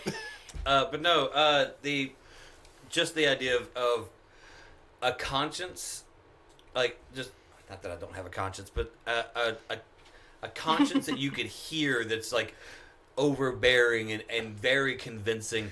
I feel like that would be mine, just because there'd be a few moments where I was like, maybe I should bide my time. Maybe I should pick my battles a little bit. Like, I don't need to argue against this. I might be infected right now. There's many a times when I was like, you know what? I shouldn't argue. Like, what is arguing with this Republican gonna get me? Did you put your head in the booty water? Probably. So you're viewing overbearing dad as the tadpole? Yeah. Neysa, what is your version of the tadpole? I don't think that there needs to be any sort of discussion. You need to just do what I'm telling you to do. Why is yours Because I know what's ASMR? good for you. Why is yours ASMR? Why are you questioning me? Because I'm confused. Look, I kind of like it. It's creepy. Mine would just be rage. My personal one is just gonna be just like immediate, not chill. 0 to 500 to 5,000. No wait, actually 0 to 9,001. Angry.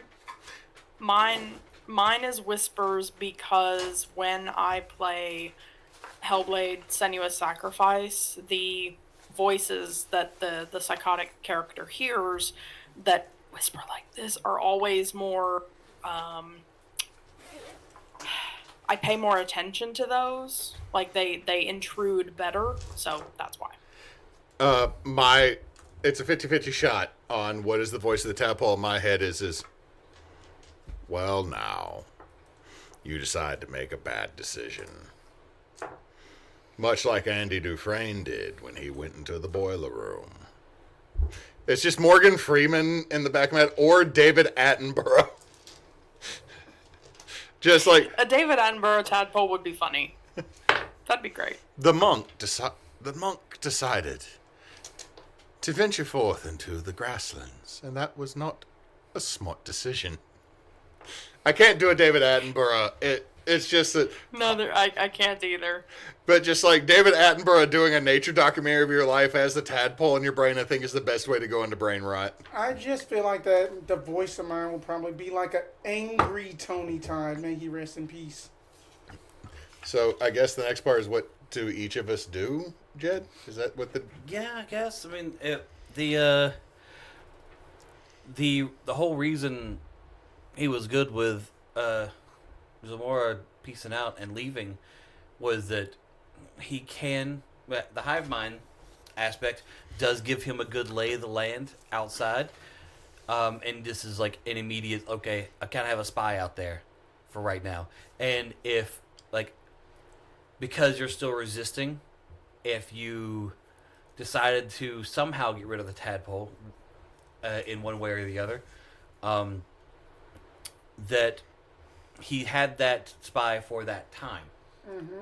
And with Vasha and you and Donna now all being valuable servants, 2 being infected and 1 just being loyal, he knew that he had an avenue to create his own army. So he was like, okay, I got this, and I can understand some of that, so I can start creating a plan and know what I need to take over. Because I do honestly think that, like, Zamora probably would have obviously asked clerics and stuff to basically be like, hey, yo, here is a diamond. Kill me, revive me, because I'm chosen by the gods, given that her divine sorceress background, and that she probably would have ended up using her knowledge of playing 5D chess with Arten and tried to form up some kind of resistance or something to basically go back there and then possibly try to defeat Arten and his army of Vasha's use and whatever else that they have tricked. All of a sudden, then it's just like old characters that we have played, like Tum Tums, a Luther Tadpole. Luther would not get a tadpole. You know, he would reach in his own damn ear with leaves and pull out a tadpole. We would all watch Luther do The Mask from the 90s, reach inside of his own head and pull out a tadpole. This like 6-inch fucking terrible little, xenomorph face hugger that's been here and be like, God damn, I don't like shrimp. I do want to, because the tadpoles do feast on your brain, replacing where your brain was with them, smashing your head and then revivifying you is the best way to get rid of them completely, and has its risk because you have to trust the person you give a diamond to bring you back to life with that diamond. Hold on, you just make it to water deep. You make it. Hold on, you make it to water deep, and there's just a turtle with a very long, just like a judge's wig, and a pirate hat going, "Hello there, I am a priest of Kelembor. You wish to die and come back again." And so there's that. That's the biggest risk on that concept. But oh my god, did I just make my turtle death cleric like the worst? Like, did I just make him the worst opportunity? Yep. Yeah. Not a priest of Kelembor. Kelembor won't go for that shit. No. Kelembor does believe in resurrecting the life. He does not tolerate the undead. But DMJ. So that's that direction for you, and I guess your idea is like, I'm gonna go back and stop this shit, right? Because you have, but now you have a mission, right? Right. And all you know is the way I got there, and you've got to gather a fucking party or something, So there's a future concept for a game right there. I know Arten's thing, Vasha, you had more or less pledged fealty so that he could help you learn how to drain the essence of things. From my understanding, through the things I've read, it's like what's that name of that TV show? What We Do in the Darkness, sir? What We Do in Shadows. Yeah. What We Do in the Shadows. That one vampire that doesn't drink blood, he just feeds off energy. Oh, you're talking about the fucking asshole that works in bureaucracy. Yeah. It's a lot of that kind of concept of like you feed off of them, but you have to take their life essence in that way. So you're taking years away from them. Neysa, you have just literally become the worst. So Aetherborn, the gifted Aetherborn are essentially vampiric. The biggest when I looked into it, the biggest thing is each Aetherborn who goes on this journey toward becoming gifted, they have to make essentially a convert that can then convert humanoid life energy from blood into more aether. So it's like reverse engineering a way to refuel themselves. It's changing the matter into the other thing, into aether. And so usually that takes the form of a gauntlet or something that they then have like claws that they can just do it that way. But the construction, the invention and construction of that is kind of the biggest component to becoming officially gifted. And then if they, once they are considered gifted, once they are doing that to sustain and extend their life, they have to take life in that way at least a hit dice worth every week, or they begin to decay even faster than they were before. So it becomes a have to do it thing. But as far as what sorry, go ahead. As far as what Vasha would be doing as an epilogue sort of thing, the first thing she's going to have to do is figure out if... So the Arten said that the Dungeon Pride officially ended at the Blood Wall. So she's going to have to figure out what the people at the bar know or don't know from Ward and Zamora's return. She'll have to like figure out a way to disguise herself to go back, because she's going to assume that they think she died. Yeah. But she needs to know what the story was as far as Ward and Zamora told, so that she can plan ahead. Because what she's thinking is, if I can find other groups to like go down into the dungeon with them, because now she knows how to get to Arten, she could then dose them with tadpoles once they're in the dungeon past the Blood Wall. Either that or dose them and then bring them down in party. Yeah. But if the Dungeon Pride is going to be completely closed to her because she's considered dead and she doesn't have a reliable way of disguising herself yet, then she's got to figure out how Arten wants her to proceed. At this point, she's basically going to be willing to do whatever he says, but if he gives her leeway to problem solve on her own, then she would be finding ways to leave hints, because she doesn't have a tadpole in her. She would be finding ways to leave hints out and about in the world outside, hinting that there is a great evil under Mosswood that is drawing others to itself. So she'd be trying to double agent as much as possible. Yeah. So because she does not have a tadpole inside her, so she could like set the flask aside in a secret spot for a while and then go leave a hint somewhere or tell somebody something and come back. Yeah, and the only people who like you did specifically ask to be, I guess, to work with Donna, working alongside Donna, and so like it wouldn't be Donna's watching over you. It's assumed that the two of you work together. The hive mind would just tell, I almost called him Leo. The Illythid. The Illythid. So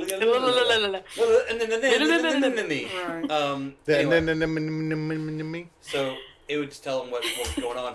But obviously, after enough trust was gained, that kind of stuff would easily happen.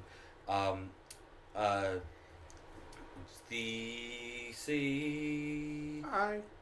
ahead. To kind of like follow up on that idea that I had just like thought about it, that Vasha will possibly end up becoming like a warlock of that the Fathomless, because then the Fathomless, because then they deal with a lot of water tentacle stuff, and then that she could obviously like pick up that the invocation that the mask of many faces, and then that way then that the Illythid had basically granted her the ability to disguise herself each and every time. So that way that she can get that double agent bounty already knocked off.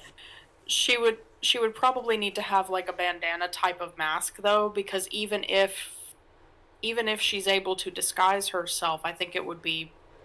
I don't know if an illusory mouth would move properly. That'd be something to think about. Anyway, the point being that is an option.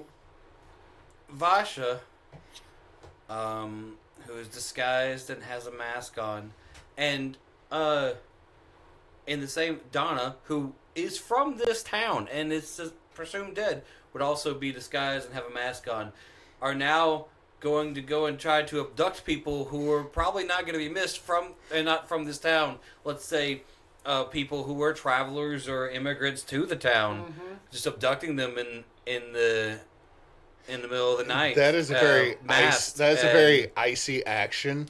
And then taking them back to some place that is full of water and not exactly an alligator Alcatraz, but close to it. Octopi, tadpole, Alcatraz. It's a Leonin. Instead of like alligator, it's a Leonin liminal like space. I created ice. Oof. I'm sorry. I hate everything about this. I love that I created it, and it's the bad guy on accident. Like, it was not meant to be this, but it's totally this. And now we get to fight it some other day with other characters. Alrighty. Well, now we gotta make that storyline. I got an idea to throw at you here in a second. I got an idea to throw at you here in a second. Sorry about what I said. I'm just trying to have some fun. You opens up a mobile food cart. Why would you open up a mobile food cart? Because it's a good way to get tadpoles in you. He makes spicy bowls. You is mainly being tasked with helping to get tadpoles in the other goblins, so that when people get attacked by goblins and their bodies get dragged away, the infected goblins could just drag away that one body to a rapidly flowing body of water and dunk it. Yeah. Get their baptism. Just keep putting it underwater until you think it might have worked. Not until the bubbles stop, but until you think it might have worked. It took a few. It took a few to figure that one out. It took a few. I was like, why do these goblins keep drowning people? I don't know. Arten's over going, no, up. Damn it! Just after the third goblin drowned somebody, you just see a mage hand show up and slap somebody in the back of the head. Like, stop it! That is Yu's cantrip for becoming a warlock. Of a great old one. Oh, Christ. Is that everybody? Other than you? Would that be me? I would say this. Wayward makes his way to Garrett's house, inadvertently gets adopted, because Garrett goes, you're saying that my wife was your parent? I didn't know she was pregnant when she left. You have my hair! And Garrett adopts Wayward Son and directs him that Varel, his wife, went to Waterdeep when she left. And so Garrett's like, I guess I got a dad? Kinda? Like, he threw a ball with me and it felt really good. We need to have a family tree of just like Mosswood characters, all of our characters. Oh, no. I got ideas for family tree. And so eventually what happens is... I love how... Go ahead, Neysa. I was just going to say, I love how... It's always Hewitt that gets the happy endings in our games. Look, I'm the DM and a lot of other shit. There is no happy ending for me. We are all the DM. Like, Hewitt being the one who's like, okay, I'm going to levitate over this water and not get in it at all. When I created an area to where you had to tread water while other people solved the puzzle, and Hewitt being the one that had to solve the puzzle, and Hewitt like just continuously being, I'm a cat, I don't like water, I don't want to be in water concept, and I was like, it just kept working in his favor to where he just wasn't infected going into the last battle, and I was like, okay, well, Hewitt and Neysa aren't infected. Neysa because I physically can't, and Hewitt because he's avoiding water without knowing that it should be avoided, which is beautiful. It's absolutely beautiful. Side note, because of my character's height and the depth of the water, my butthole still didn't hit water either, so that it couldn't be no other way for the tadpole to get in. That tadpole would have had to take the scenic route. The tadpole, secret tunnel, secret tunnel. The classic way Oh, that a mind wait, flayer wait. puts the tadpole in you is like putting you to sleep and like shoving it up your nose or whatever. And like this one's just like, Through the Can I ask a tabaxi. dummy question? Yeah. The hallucinations, the visions, the loved ones that Ward and Zamora saw, were those caused by Arten? Were those part of the Dungeon Pride itself? Those were caused by Arten, including Arten. Okay. Arten calls those, and he also was the mage hand that shut that door in like early on in the game. Figured. Like there was a mage hand just shut the door, Okay. and y'all like, what the fuck? That was also Arten because he was like, I need y'all to stop, go away. Arten I have doesn't business. really have he doesn't have a hive mind because Well, he's in charge of the hive mind. yeah. Well, that's the thing is like he's not just a mind flayer.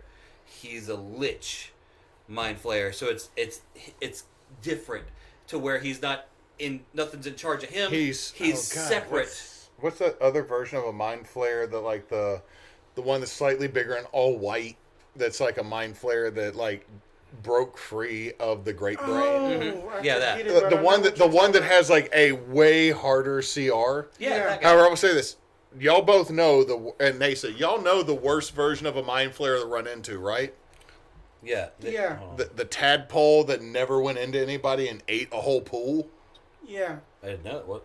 Okay, so there's three versions of mind flare. There's the mind flare itself, Illythid, that we've all dealt with. There's the version that's basically a greater Illythid that breaks free of the brain that's in the tadpole pool. And then there's the tadpole that, like, say that the heroes destroy all the Illithids but don't destroy the brain pool and the colony. It's a tadpole that eats all the other tadpoles and it never fully evolves.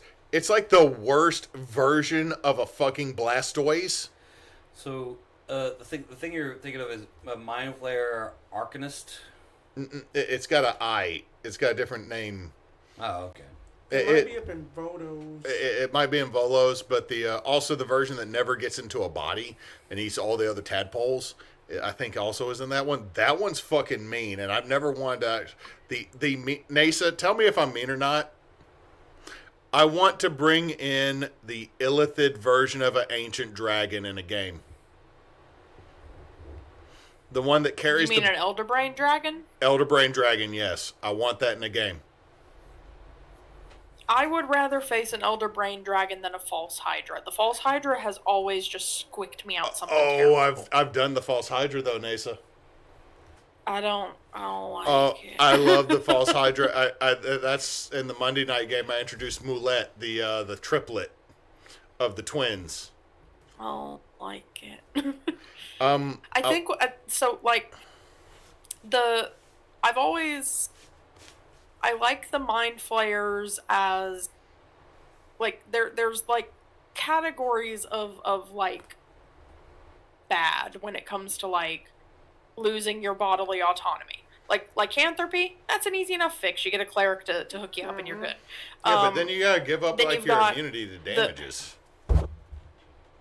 You've got your mind flayers and your intellect devourers and those kind of things.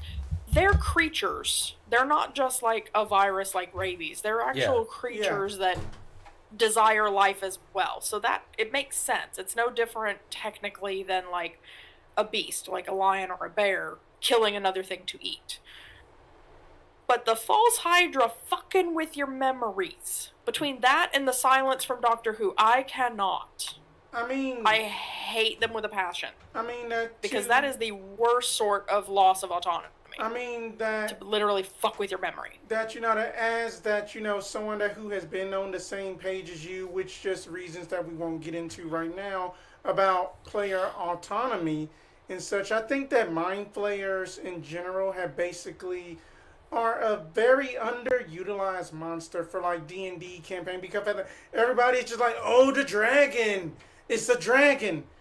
Using a mind flayer, and not only that, using like a previous character that you have played, fusing those two is pure genius.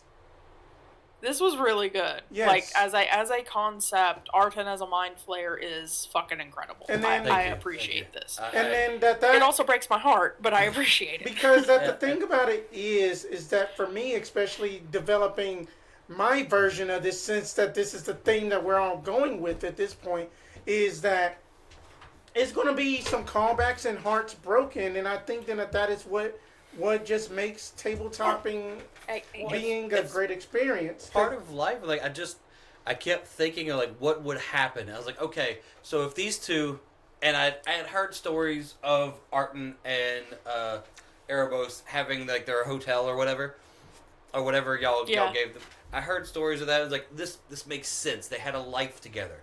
Cool. What happens at the end of their life? Because Erebos was never going to turn Arten into a vampire. Right. Erebos is always going to live longer than Arten. But what if Erebos died and Arten witnessed it? How much would he try to bring him back? What would he turn to?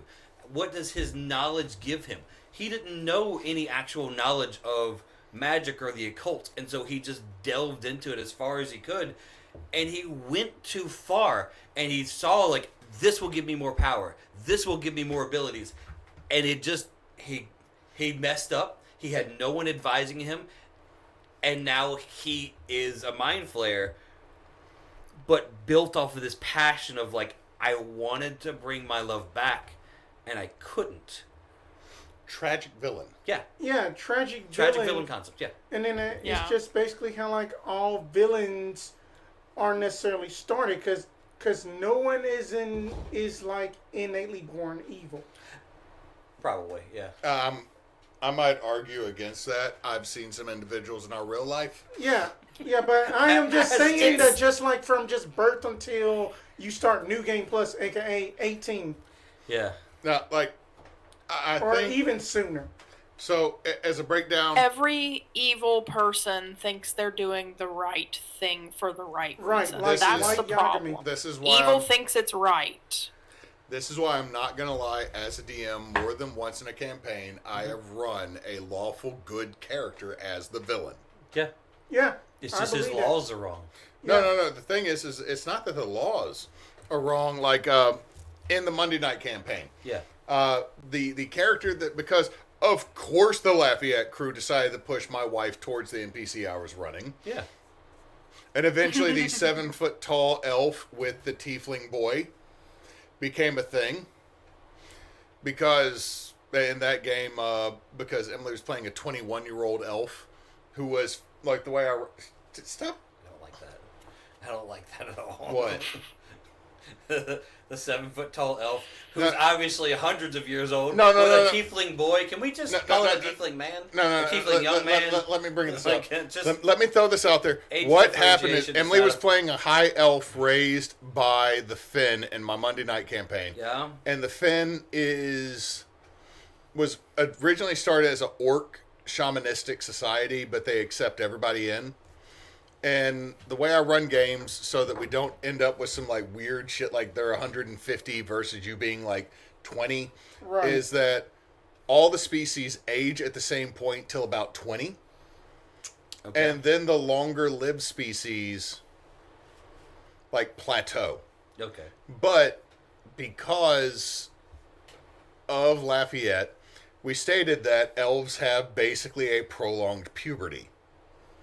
So Emily got aged by a hag dragon. The hag dragon is super fun. Go look it up on YouTube. Okay. The guy who made hag dragons. They don't do damage with the breath weapon. They absorb time. So every time a hag dragon absorbs time from a party, mortals get fucked. But it might mean they go from an adult to an ancient. Okay. Because the way they work is that they're mostly there for hags to cut parts off of for experiments. And they're kept as wormlings.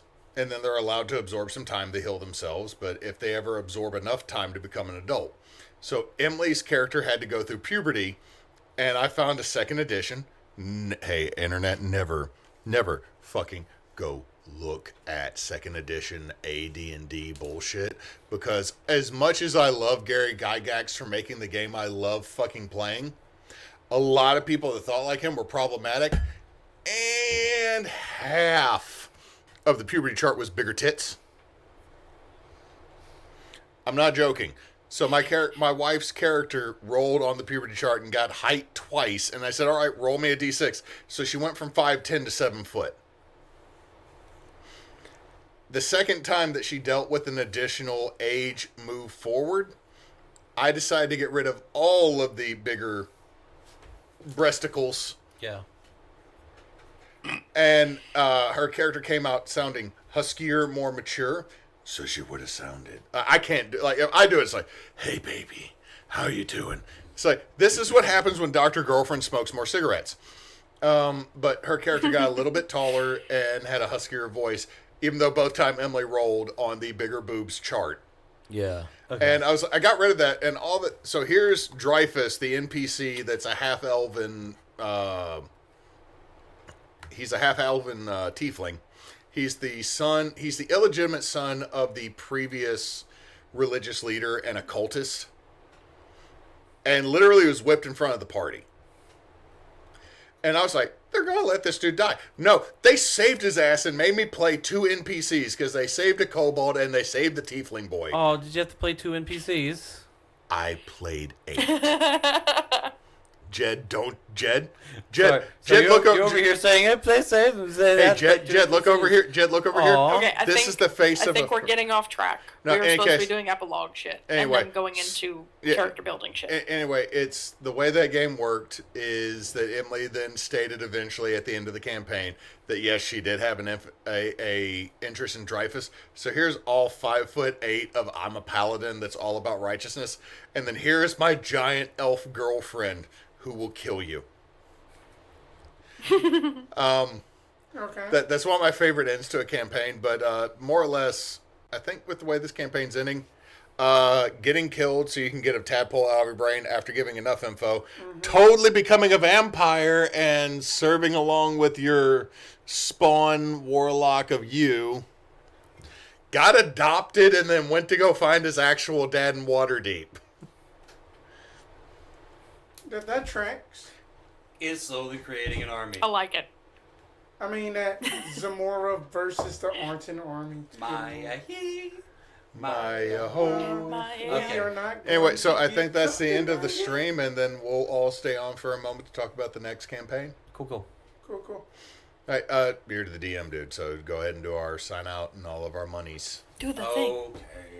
Do the thing, God. I know we're God, do the thing. Do the thing. Okay, bye. No, I'm just joking. You know what? If God said, okay, bye, and everything just Bye. shut off, I don't know how many of us would be mad. You know Okay, what? Bye. Have a good time. Sounds good. Yeah, none of us got raptured last week, so it's just kind of a. Man. I almost threw clothes in my front yard just to fuck with people. Like I messaged Amherst, my wife, around like 9 a.m. I was like, I swear to you, if the rapture waits till 5:30, I'm gonna be pissed. It could have happened If before I the gotta work day. work this whole day and then get raptured, I'm gonna be so pissed. Like, come on.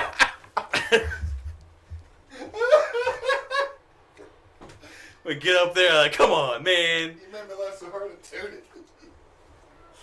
All right, guys. Well, we are Team Bonus Action. Please don't forget to donate to Extra Life. Help out our fund that we're creating for the Patson's Children's Hospital in Jackson, Mississippi. We're We've got a few different links out there to try to gather up as much as we can to help people out. Again, you may know this, you may not. We don't keep any of the donations for this kind of thing. We're always giving it out. We have our regular jobs. That is sufficient. Broke AF. But bills are paid, but we're still broke. That's how we run our lives. Does that mean we're actually meeting the dream? Bills are paid. I'm living the dream, man. I get to go to every one of my kids' things whenever I want. I don't. I'm a school teacher. Well, level up. Fuck off. You're in the middle of leveling up, man. You're going to be the principal, and then you can go to whatever you want whenever you want. No, I don't. You got vice principals. It's like an assistant manager. No, Take I over. don't. You got the keys. No, I don't. I'll be back in But 30. to bring us back here. Is that not what? just to- Is that what I was? But you know, like just to bring us back here, then we have been doing Extra Life for like 7 years at this point. I have Yeah. done. There are 9 years that I have been on Extra Life. Okay, 9 years. So then it has been at least over $10,000 that we have alone raised. Okay, so I went and double checked. I Okay. cannot because Claire has the team Right. cap and stuff. So I have raised 2,000 some odd dollars.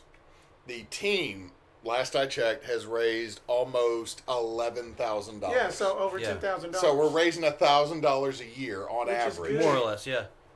And that's great. It's Yeah. great because it's not nothing, and it's not. It's We can't Us- go, yes, we did it, but it's us- enough to help. us Yeah. raising money is not the same as a billionaire throwing in a fraction of their wealth. This. If I had an extra $1,000 a year, it would be huge for me. Yeah. And that's the biggest thing because we're doing what we can, where we can, how we can. Anyway, we truly appreciate your help. I know times are hard, but times are harder when your kid's sick.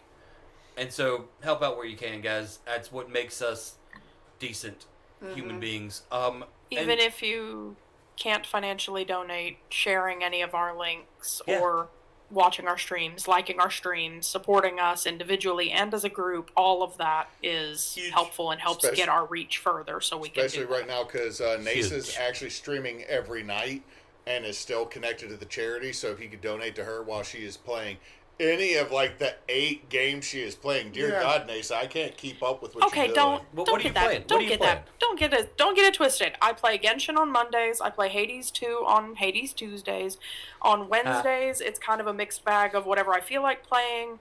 On Fridays, I play Date Everything. On Saturdays, I play Stardew Valley. So it's a rotating schedule of about 5 with some random thrown in.